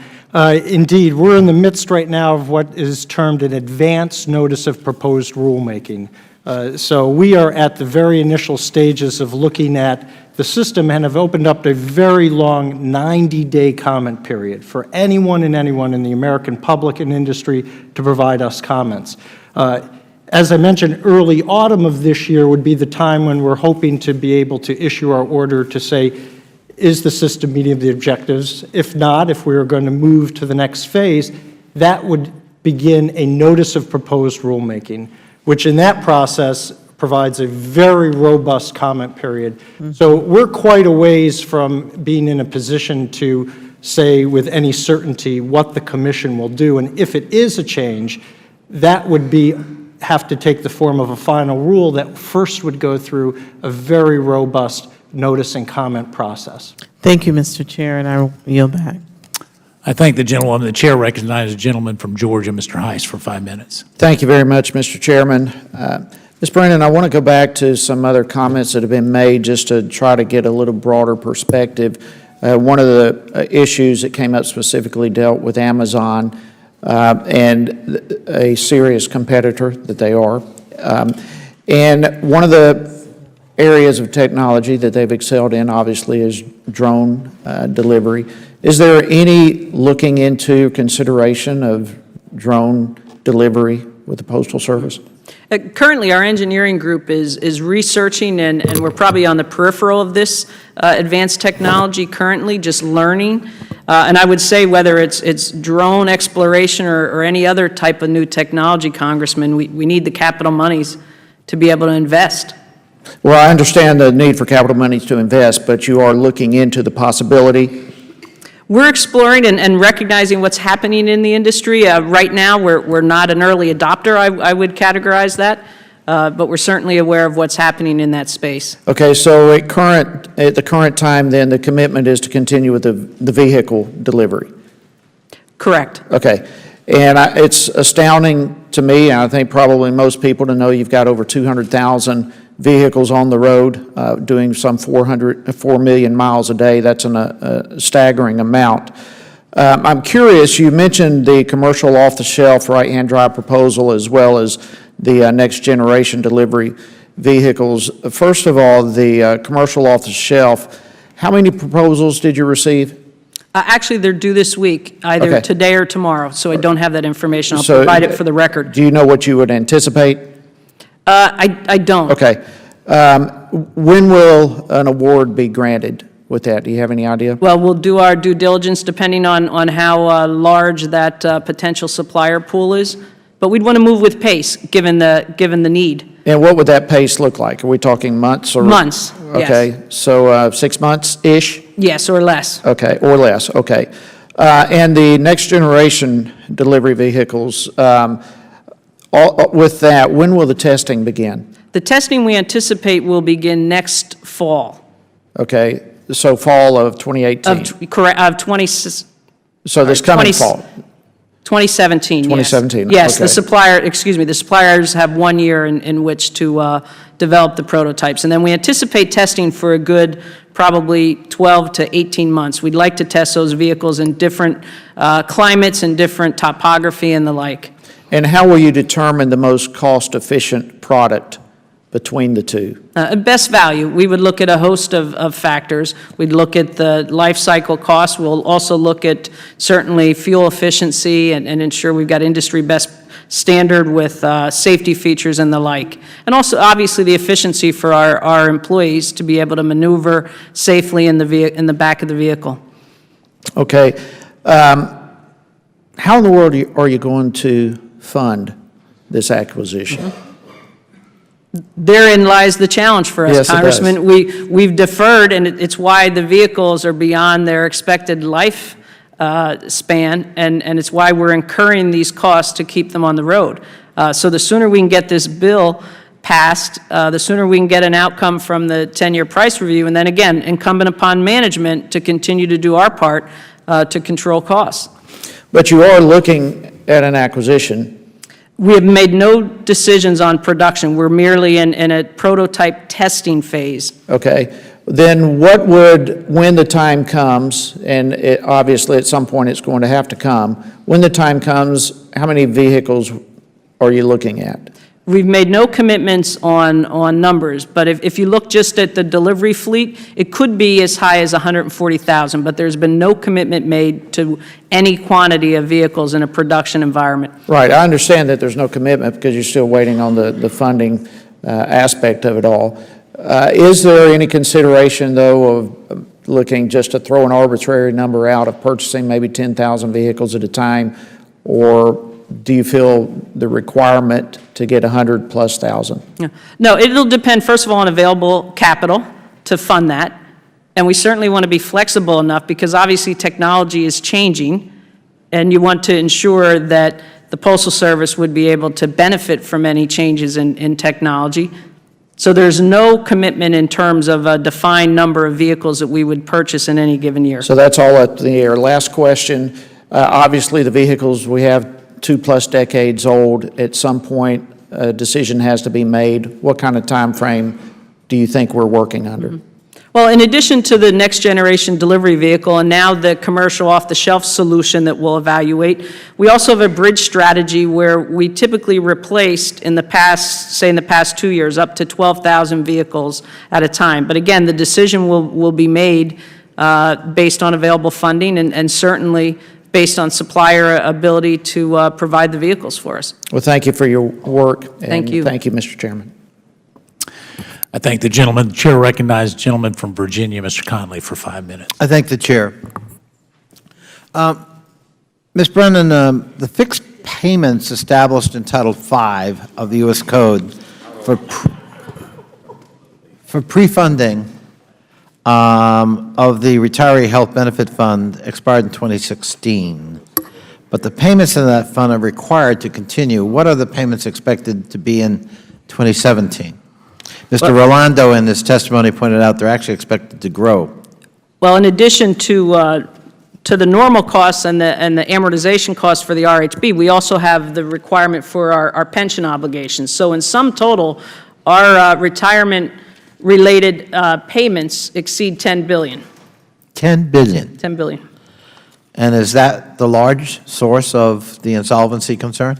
It is. It is. And the legislation that, the bipartisan legislation that you've been involved in, that we've introduced, would that address that issue?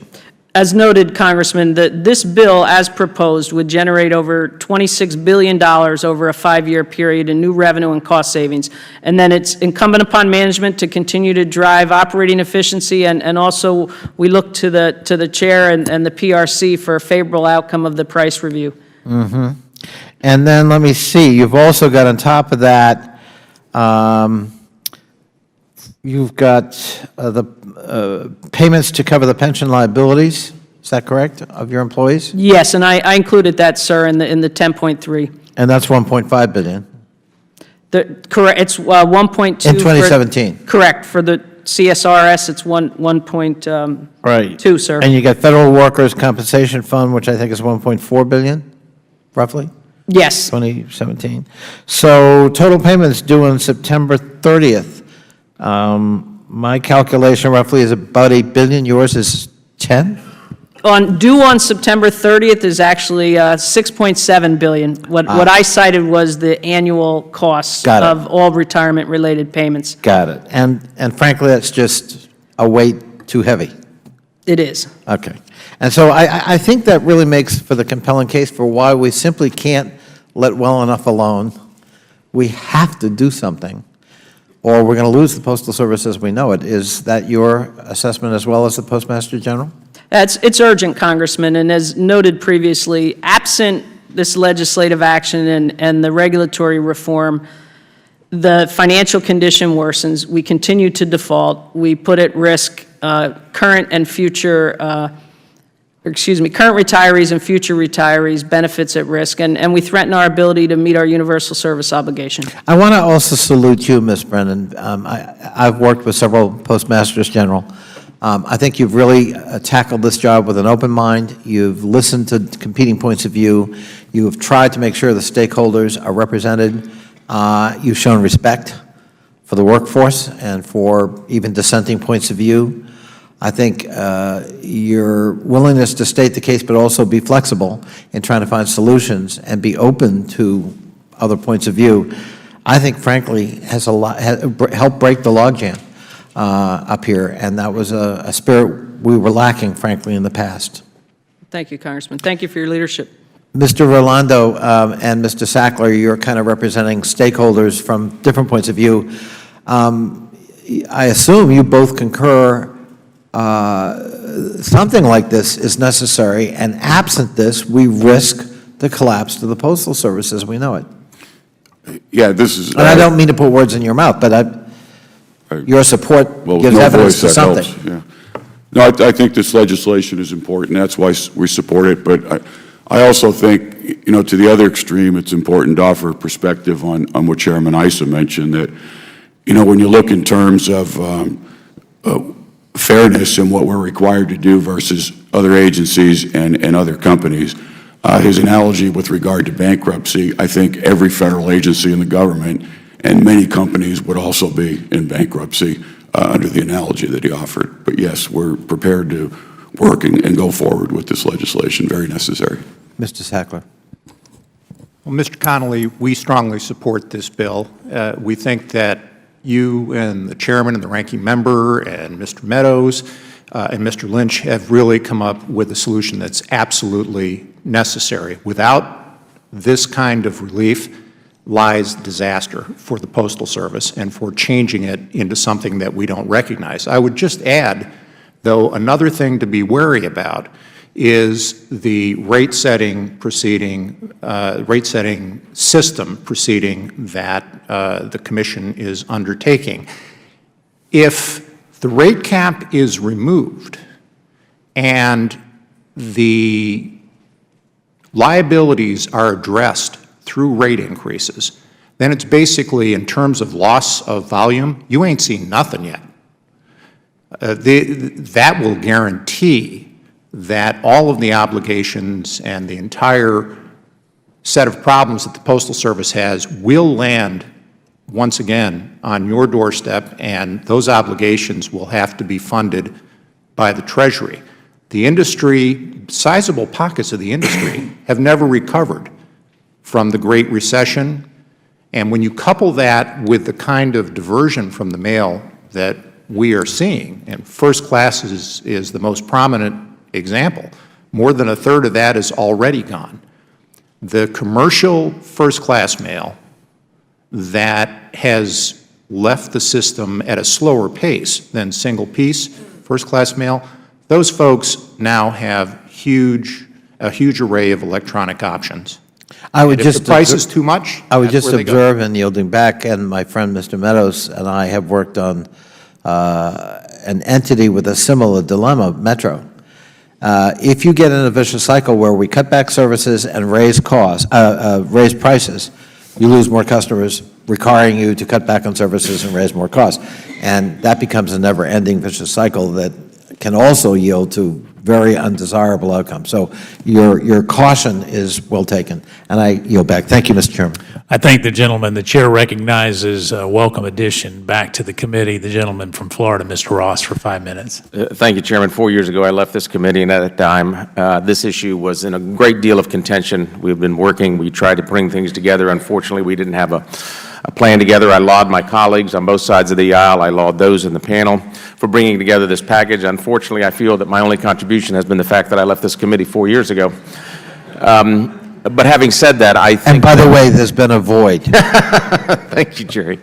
I do stand here very much in support of maintaining, sustaining, resurrecting, and otherwise making sure the Postal Service stays alive for a very, very long time and continues to serve the American public. And so I'm glad to be an original co-sponsor of this bill. I'm glad that we're moving this along, and I'm very hopeful that this will get through. Having said that, I do have some concerns that I still had some time ago. And Ms. Brennan, you mentioned that you need to be able to compete and to invest in order to gain revenue. My question to you is, are you looking at investing in infrastructure for competitive products or for market-dominant products? In other words, are you looking at partial investment or first-class mail or market-dominant products? Congressman, it's both in some cases, because some of when I think of the processing equipment in our facilities that needs to be replaced. So parcel can be more efficient. In this case, I'm talking about letter sortation to be more efficient. The look at deploying robotics to reduce overall labor costs. That would be to support market-dominant products in the example that I'm referencing here, but also to support competitive products. And Chairman Taub, my concern is that in 2002, I believe it was, the USPS attributed 4% of its delivery cost to packages, competitive products, parcel. In 2016, package volume doubled, and letter mail, first-class mail, declined by 25%, yet the USPS still attributes less than 5% of its delivery cost to packages. My concern is are we subsidizing, are we taking market-dominant products, first-class mail, and using revenues from that to subsidize a competitive product? Under the law, in our review, that's not. You can't do it under the PAEA. So right. Is it a concern of yours, though, that if we as Congress raise rates by 1 cent, that increased revenue, is that going to go to what? Is it going to go to subsidize a competitive product?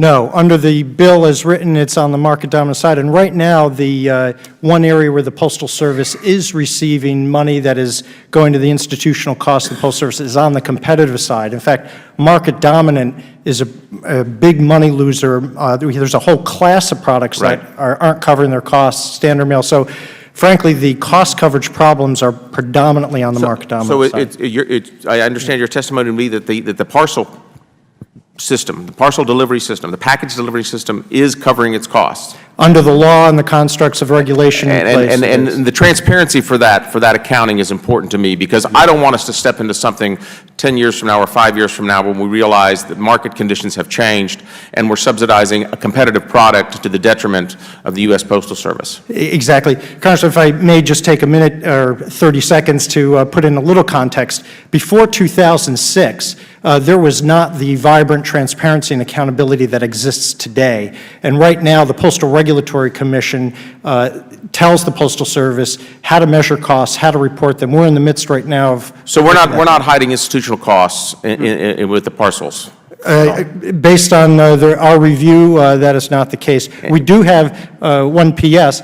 Every 5 years, we have to set what collectively competitive products must contribute to the overhead, and we're in the midst of that review right now, and the law says it has to be an appropriate share. So we're going to be looking at what collectively each year the Postal Service. Right now it's 5.5%. Postal Service this past year, it was about 17%, well above. Thank you. Yeah. Mr. Rolando, I would be remiss if you and I didn't have a conversation. I miss seeing you as much as I'm sure you miss seeing me. But be that as it may, still the one issue remains that 80% of the costs of the Postal Service is labor. And as markets continue to diversify and products continue to change, we're going to come back and look at how we handle the labor costs. Are you prepared? Do you think that it's going to be necessary that we have to now start looking at collective bargaining again in terms of how we deal with the costs of labor? I didn't know you were gone, but I made that much of an impact. No, seriously, that's what we've been doing for the last 10 years. This isn't something that's been on the sideline while we wait. And I appreciate you always coming to the table on that. And I know you defend and advocate very well for your association of letter carriers, and I admire that. I just don't think we can ever remove you from the equation, and it's an ongoing process that we're going to have with you and your association. And it has been. It continues to be. Thank you, and I yield back. I thank the gentleman. The chair recognizes Mr. Cummings. Just based on that last, just the 30 seconds, just based on Mr. Ross's last question, again, I want to reiterate, I have not seen unions work so hard to try to come up with solutions anywhere than the postal unions. And we could not have done this, and I'm sure all of everybody up here will agree, without the unions. And I really thank you, because it's difficult, because you have to, like I said, you got to balance the needs of your members, their expectations, and at the same time and it calls for phenomenal leadership. And I just want to take time to thank all of you for what you've done. I just wanted to reiterate that. The gentleman recognizes the gentleman with the stylish glasses from Missouri for 5 minutes. And, Mr. Chair, I noticed that the ranking member took some of my time. Oh, no, they restarted. Very good. The gentleman will recognize that the chairman is always fair with his time. We're glad the gentleman from Missouri could get out of bed to come to the hearing. No, in seriousness, let me say that the Postal Service has a complex and critical mission to deliver mail to every community, every business, and every American in the U.S. 6 days a week. Currently, the Postal Service delivers to nearly 154 million addresses, which is a staggering number. Ms. Brennan, obviously the Postal Service has to have enough personnel and a large enough network to serve this number of addresses, doesn't it? That's correct. We need to maintain an extensive network that includes facilities, equipment, people, and the like. Which adds to a substantial fixed cost, doesn't it? Correct, Congressman. These fixed costs are continually growing because the Postal Service must deliver mail to 900,000 new addresses a year. Is that correct? Roughly, yes, sir. It's difficult to cover these fixed overhead costs because the Postal Service's mail volume and revenues have declined and are expected to continue declining. Since 2007, total mail volume has declined by 27%, and the volume of first-class mail has declined by 35%. Ms. Brennan, first-class mail provides the greatest amount of revenue to help cover the Postal Service's overhead costs. Is that correct? That's correct. It defines our requirements and pays the bills, and it's why we've taken the actions we have over the past few years to scale to demand based on that decline. Sure. And the Postal Service's package business has grown significantly, but the volume of package delivery has not been enough to make up for lost first-class mail volume. Is that correct? That's correct. Package volume is roughly 3% of our total volume. Now, how much of an increase in package volume would you need to make up for lost first-class mail volume? Any idea? A volume increase of percent would be roughly 250%. Okay. And Ms. Brennan and Ms. Rectanus, you have both previously testified that the Postal Service's untenable fiscal situation is tied to a flaw in the agency's business model. On one side, the law limits the Postal Service's ability to increase its revenues because it cannot raise postage rates above the CPI-based price cap, and the Postal Service's authority to pursue new products and services is severely limited. Ms. Rectanus, do I have that correct? Again, these are legal current requirements. I don't think GAO has classified them as flaws, but yes, we have said that those are currently legal requirements that either they must meet or affect their ability to generate revenue. And on the other side, the Postal Service is limited in its ability to cut costs, a significant portion of which are fixed costs relating to the network, pensions, and health care benefits. Is that correct? That is correct. There are legal requirements that they make these pension payments, and as we've talked about before, there are some legislative prohibitions that affect their ability to downsize or right-size or make other changes that would help reduce some of their expenses. So we are in line for another postal rate increase, is that correct?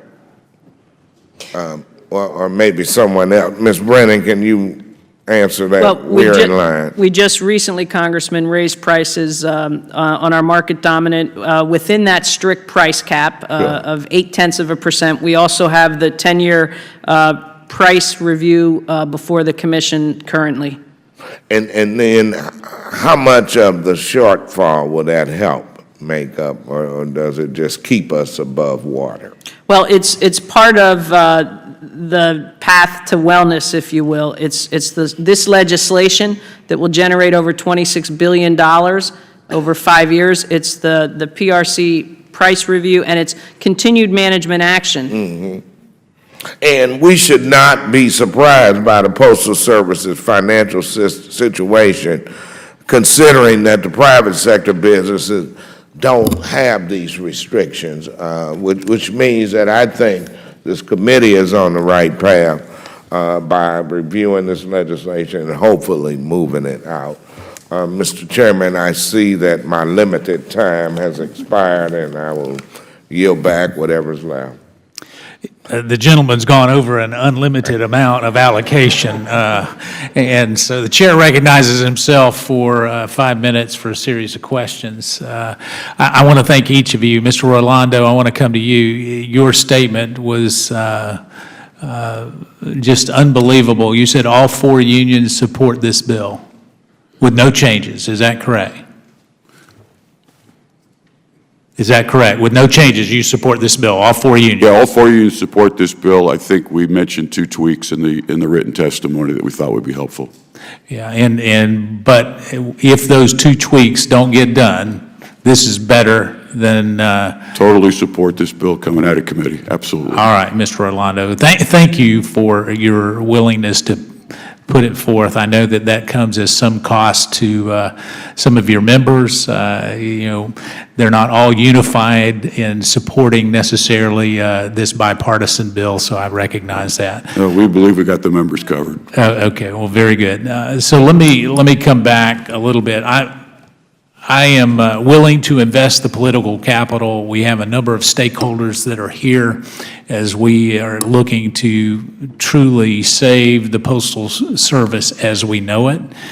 At the same time, what I don't want is a hearing to happen 10 years from now where the GAO comes in and says shortly after the 2006 bill was passed, we started on a path that was fiscally not responsible. Of course, your opening testimony said from 2007 on. So it means the minute that we passed the bill, we've had an issue since we passed that 2006 bill. Is that correct? Again, I think when the bill was passed, there was a sense that this was a forward-thinking, foresight-focused effort. I think the Postal Service itself recognized that these were a good idea. Don't know if anyone anticipated the recession that would come after and the inability to... Yeah, but 2007, the recession wasn't here at 2007. Your testimony said 2007. We were still blowing and going at that particular time. That's true. 2007 is when the Postal Service first started recording those losses. Okay, so Ms. Brennan, I want to come to you because part of what you've talked about is, well, this helps the balance sheet, but you're leaving yourself an out that says that if Mr. Taub doesn't do what he believes, what you believe is appropriate there, that you could still potentially have problems. So what do you believe Mr. Taub needs to do? Mr. Chairman, my point there was that having a strict price cap on products that generate roughly 74% of your revenue and having a universal service requirement. But you're making money on those products. According to your balance sheet, you're making money, so, why would you need an increase? Well, my point is that a strict price cap, again, where you've got competition in every product line, including in market dominant, that Well, we the should only have- competition you really have in market dominant is the internet. When we really look at I mean, let's be honest about it. Competition, the way that you're defining it, is very different on packages than it is on your market dominant product. Wouldn't you agree with that? Well, if you look at electronic diversion, whether it's bill payment, and then when you look at our standard or our advertising mail, which is susceptible to digital advertising, which Right, is the internet. certainly, exactly, but has certainly increased, that puts pressure on the organization. But I'm not saying. So what would you like to see from Mr. Taub, getting back to my question? I'd like there to be no cap and to give postal leadership the opportunity to set All right. price. So let's go with no cap and your ability to set the price as you see fit. So let's go to the elephant in the room that we continue to hear about, and that's service standards. Senator Heitkamp has spent a number of calls. I've committed to her that we will address service standards. So a two-day package, how long does it take for a two-day package to get there before they get a refund under the Postal Service? The only refund would be if it's a Priority Mail Express piece. So a two-day package, when you're advertising a two-day package, if it takes 6 days to get there, do they get their money back? No, it's a service standard, not a guarantee. But All right. clearly, Do you make that clear? yes, Okay, because when we go and we get a two-day package, how many days do you think we expect it to take to get there? 2 days. Exactly. So when it doesn't get there in 2 days, who do we blame? Well, it's a failure on our part. There's a process failure that we need to address. All right, so when you don't do that, when Senator Heitkamp gets complaints or I get complaints, where does the responsibility or the penalties lie? I mean, how do we fix that? Well, I think we've demonstrated that we've addressed systemic issues, but I would also Well, not offer- according to Ms. Heitkamp and not according to me. You haven't addressed the systemic issues. You may have addressed some, but from a service standard, we need to make sure that all these stakeholders, because I just got pulled into 5 newspaper owners just the other day because they knew the hearing was coming. And they said it doesn't do them any good when a newspaper is supposed to get there on a Thursday and it's got coupons for a Thursday, Friday, and it gets there on Monday, or if it gets there 2 weeks later. So how do we make sure that service standards get pulled into this? Yeah, well, I would say, first of all, Mr. Chairman, obviously, service is foundational. It's key to growth for us. And we address any service issue that is experienced by a customer. In terms of how you address it, I think we have had some conversation regarding maintaining the existing service standards as is. But I've talked to some of your union employees, going back to Mr. Rolando, and they say that the way that you measure that sometimes misrepresents. It allows you to take your best service standards with first-class mail, and yet some of the others, is that not accurate? We measure every class of mail. All right, so which one, are you meeting service standards across the board? In terms of last fiscal year, we made our composite service standard for, You just changed the word. You said you had them individually, and then you just used the word composite.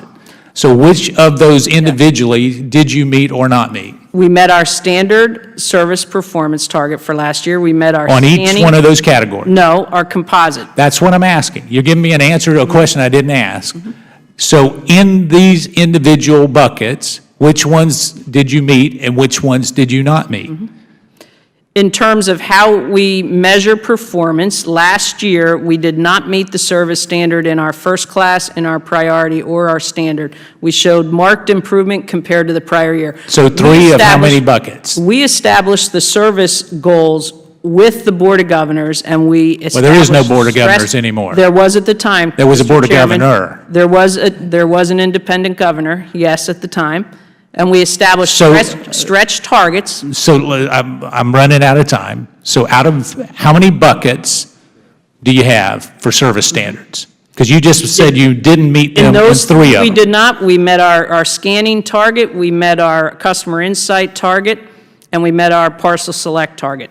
All right. 3 of the 6. So how can you say as a composite that you're meeting the service standards? If you're meeting If you're losing 50% of the time, how are you meeting this standard? The example I was giving you on standard or marketing or advertising mail was we measure letter volume, we measure flat volume, we measure the volume whether it's entered at a sectional center facility or upstream at a network distribution center. We provide that level of granularity to our customers and to the industry.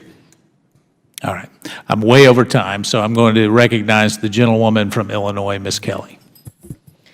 Thank you, Mr. Chair, and welcome to the witnesses. The reform proposal approved by the committee during the last Congress includes a provision championed by Ranking Member Cummings to create a Chief Innovation Officer position to lead the development of innovative postal and non-postal products and services. Ms. Brennan and Mr. Rolando, there is some agreement among some of the major stakeholders about allowing the post office to partner with state, local, and tribal governments. Isn't that true? That's correct. Yes, it is. I believe Chairman Chaffetz has initiated some of those efforts within his own state. Yeah. Well, I was going to ask for an update. Any, beside that, any update about it? In terms of current efforts? Yes. Within the constraints of the law, one example would be working with the Census Bureau in Arizona to onboard new employees, utilizing in-person proofing at our retail units. Mm-hmm. Okay. Obviously, to be financially viable, the Postal Service must reduce costs and increase revenue we've been talking about, and you've taken significant steps to reduce costs over the last several years, which has resulted in about $14 billion in annual servings. But there are limits to how much you can cut costs and still meet the universal delivery mandate and preserve an adequate level of service. So let's talk about the other side of the equation, increase revenues. One option is for the Postal Service to expand the products and services it offers. That was a mouthful. Ms. Rectenis and Mr. Taub, do you agree that in order to be financially viable in the long term, it is important for Postal Service to develop innovative products and services? GO's position is that there has to be a delicate balance between revenue generation and cost cutting. In that respect, we do support the Postal Service efforts to generate revenue consistent with the role that it plays. For those areas where it could make appropriate money, we would support that. We would not support areas where it would unfairly benefit because of its monopoly and infrastructure status. And given its financial situation, we also would not support anything that's inherently risky. I certainly agree. The Postal Service, under current law, is not only authorized but encouraged to undertake as many dynamic and interesting and innovative postal products. What they are barred from under current law is getting into non-postal products. But certainly when it comes to postal products and services, the sky's the limit. And as I said, I know the Postmaster General and her team are focused on, as they call it, innovating the core, which is what it should be about. And do you guys have anything that you would recommend? Attached to my testimony is a long list of recommendations that we just sent to the President and Congress recently under a mandate of law. Some of that was along the lines of, to your question, allowing a little bit more flexibility on experimental product offerings, whether it's revenue limits or length of time or the statutory requirements that they can undertake. When it came to non-postal services and products, the Commission recommended that we have a very mature regulatory system in place for reviewing and approving postal products and services, so that could work well as a protection for the public interest, shall we say, from the unfair competition aspect, if the Postal Service were allowed to broaden the aperture and get into non-postal products. And Ms. Brennan, can you tell us about some of the efforts that the Post Office has undertaken that the Postal Service can pursue? Currently, in terms of innovation, one example I would provide is informed delivery, where we're testing the consumer would receive on their smartphone a digital image of the mailbox content that will be delivered today, and also provide a click to shop option there. Okay. And how is your financial situation preventing you from being innovative? Now, I think the overall financial condition of the Postal Service informs every decision we make. So clearly, we have to prioritize and remain focused on core business. Okay. I can't compete with Representative Lynch with his 17 family members in the post office, but I have 5. And so I have to be able to go home too. But I do believe that to ensure the Postal Service's long-time viability, that we in Congress have to do everything we can to provide the agency more authority and flexibility to find ways to cut costs and increase revenue. Thank you. I yield back. The gentlewoman has access to popcorn that the gentleman from Missouri would never have access to, that makes her a cut above, I assure you. So the gentleman recognizes the gentleman from Wisconsin, Mr. Grothman. Yeah, Ms. Brennan, you say that the current rate cap is completely unsuitable, which I understand. But aren't you concerned that significantly upping the rates would result in further decrease in the mail volumes? Congressman, absolutely. That we do not want to do anything that would further accelerate moving out of the mail. I think if you look at the history prior to the PAEA, the Postal Service, on balance, filed price increases that were relatively modest. Okay. Mr. Sackler, industry is the biggest user of the mail, and that's the largest contributor to volume. Maybe we call that junk mail sometimes. I don't know. Maybe you don't call it that. What effect would an increase have on the declining volume, the industry? It would have a major impact, Mr. Grothman.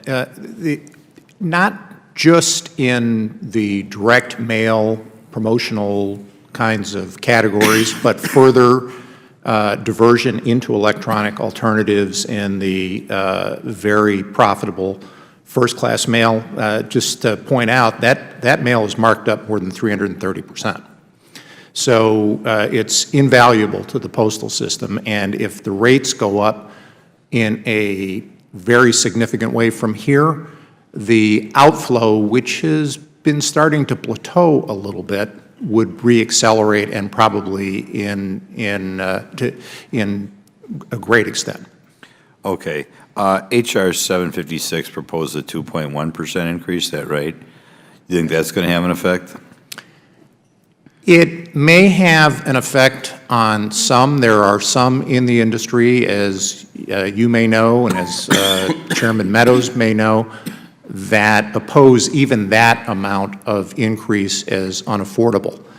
The large majority of the industry, however, is willing to accept the risk of adding 2.15% onto the rate base in exchange for getting this bill, which on balance would be hugely helpful through the Congress. Okay, maybe you've already covered it, but when you have projections the out years, are you projecting that to cause a decrease in mail volume? I think that with the establishment of so much trust and reliance on electronic media, there is little that can be done to reverse some of the outflow of mail. But if you add a huge increase on top of that, it's going to accelerate it dramatically. That's the worry of the industry. Okay, you consider the 2.1% not a significant increase? Is that what you're telling us? It is significant, but it is one that, to put it colloquially, we're all holding our noses and accepting in the spirit of compromise in order to get this bill done. Okay. Ms. Brennan, one other thing. Do you think you can do anything to stop the decline in mail volumes? Congressman, in terms of the first-class mail, I think the best we can do is slow the diversion of first-class mail. I think the efforts with the industry in terms of giving print a digital reflection will help us stabilize the marketing mail or the advertising mail. And regarding the package growth, given the competition, particularly in the last mile, our forecast is that the rate of growth will slow. So we'll face these upward pressures, and as I noted earlier, we'll continue to make responsible decisions and scale to the demand. Is there anything else you'd like to have if this didn't have to be a compromise bill? You could have your dream bill? I don't want to alienate the individuals to the far left.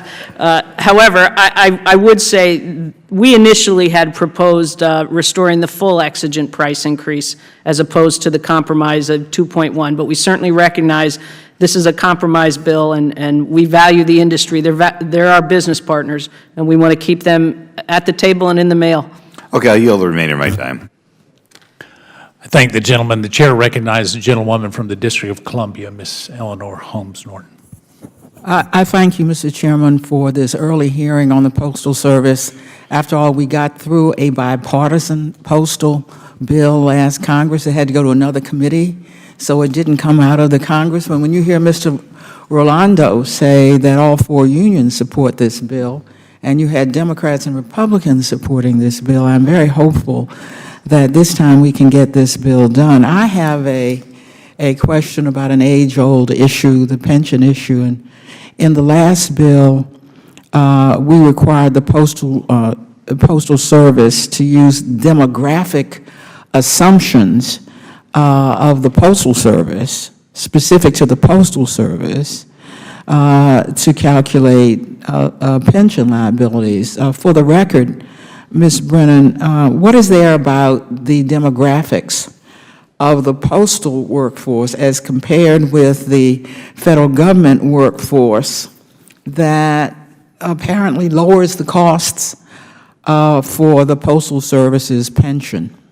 Ma'am, there are a couple issues. One, in terms of demographics, the age of the workforce, the turnover rate, the economic assumptions go to the salary growth. Given that we're largely blue-collar, 90% of our employees' salaries are negotiated through collective bargaining agreements. And this provision in and of itself will generate roughly $4 billion over 5 years for the Postal Service. So, the factors that differ or separate you out from the federal government workforce are collective bargaining? No, ma'am. Specifically, the demographics or the age of the workforce. The age of the workforce is younger? Yes, and particularly the non-career employees. We have over 135,000 flexible workforce. Also, the turnover rate, and then the economic assumptions I stated were based on the fact that the majority of our employees' salaries are determined through collective bargaining agreements. Yeah, the turnover rate, is it greater or less than the federal government? In terms of our non-career employees, it's greater. In terms of our career employees, I believe it's better. It's less than 1%, but I'd have to check those numbers, ma'am. Could I ask Ms. Rectanas, do you agree with this assumption that we've been making in the last bills? I think it's in this bill as well, that specific demographics of the Postal Service should be used rather than demographics from the federal workforce. We do support that under the premise that if you're going to be identifying surpluses and liabilities, you want to use the most accurate data you have. So we do support using postal-specific assumptions.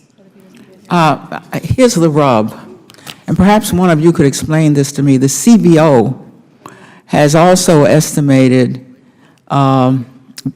but used the OPM, Office of Personnel Management, but it is estimated that using postal-specific demographic data to calculate contributions owed by the Postal Service would result in a huge amount, $6 billion, an increase in the contributions from all other federal agencies. Now, the CBO could not explain that, since you would assume that although the payments go into one fund, changing the assumptions on one side would result in an equal and opposite change on the other side. So, do any of you have an explanation, as CBO itself did not, on why the contributions owed yield a $6 billion increase in contributions to all other federal agencies, that all other federal agencies would be required to make? I would just comment, Delegate Norton, that we're asking OPM for redetermination of that value. Thank you. Considering that I'm sure the chairman would like to move this bill, do you expect that to come in the near future? I can't answer that, ma'am. Ms. Chairman, I think the committee ought to ask lest we find that there's rebellion from the federal workforce, because this is an unexplained difference between the overall federal workforce and the postal workforce. If we could inquire and perhaps ask the CBO to further explain its $6 billion increase finding.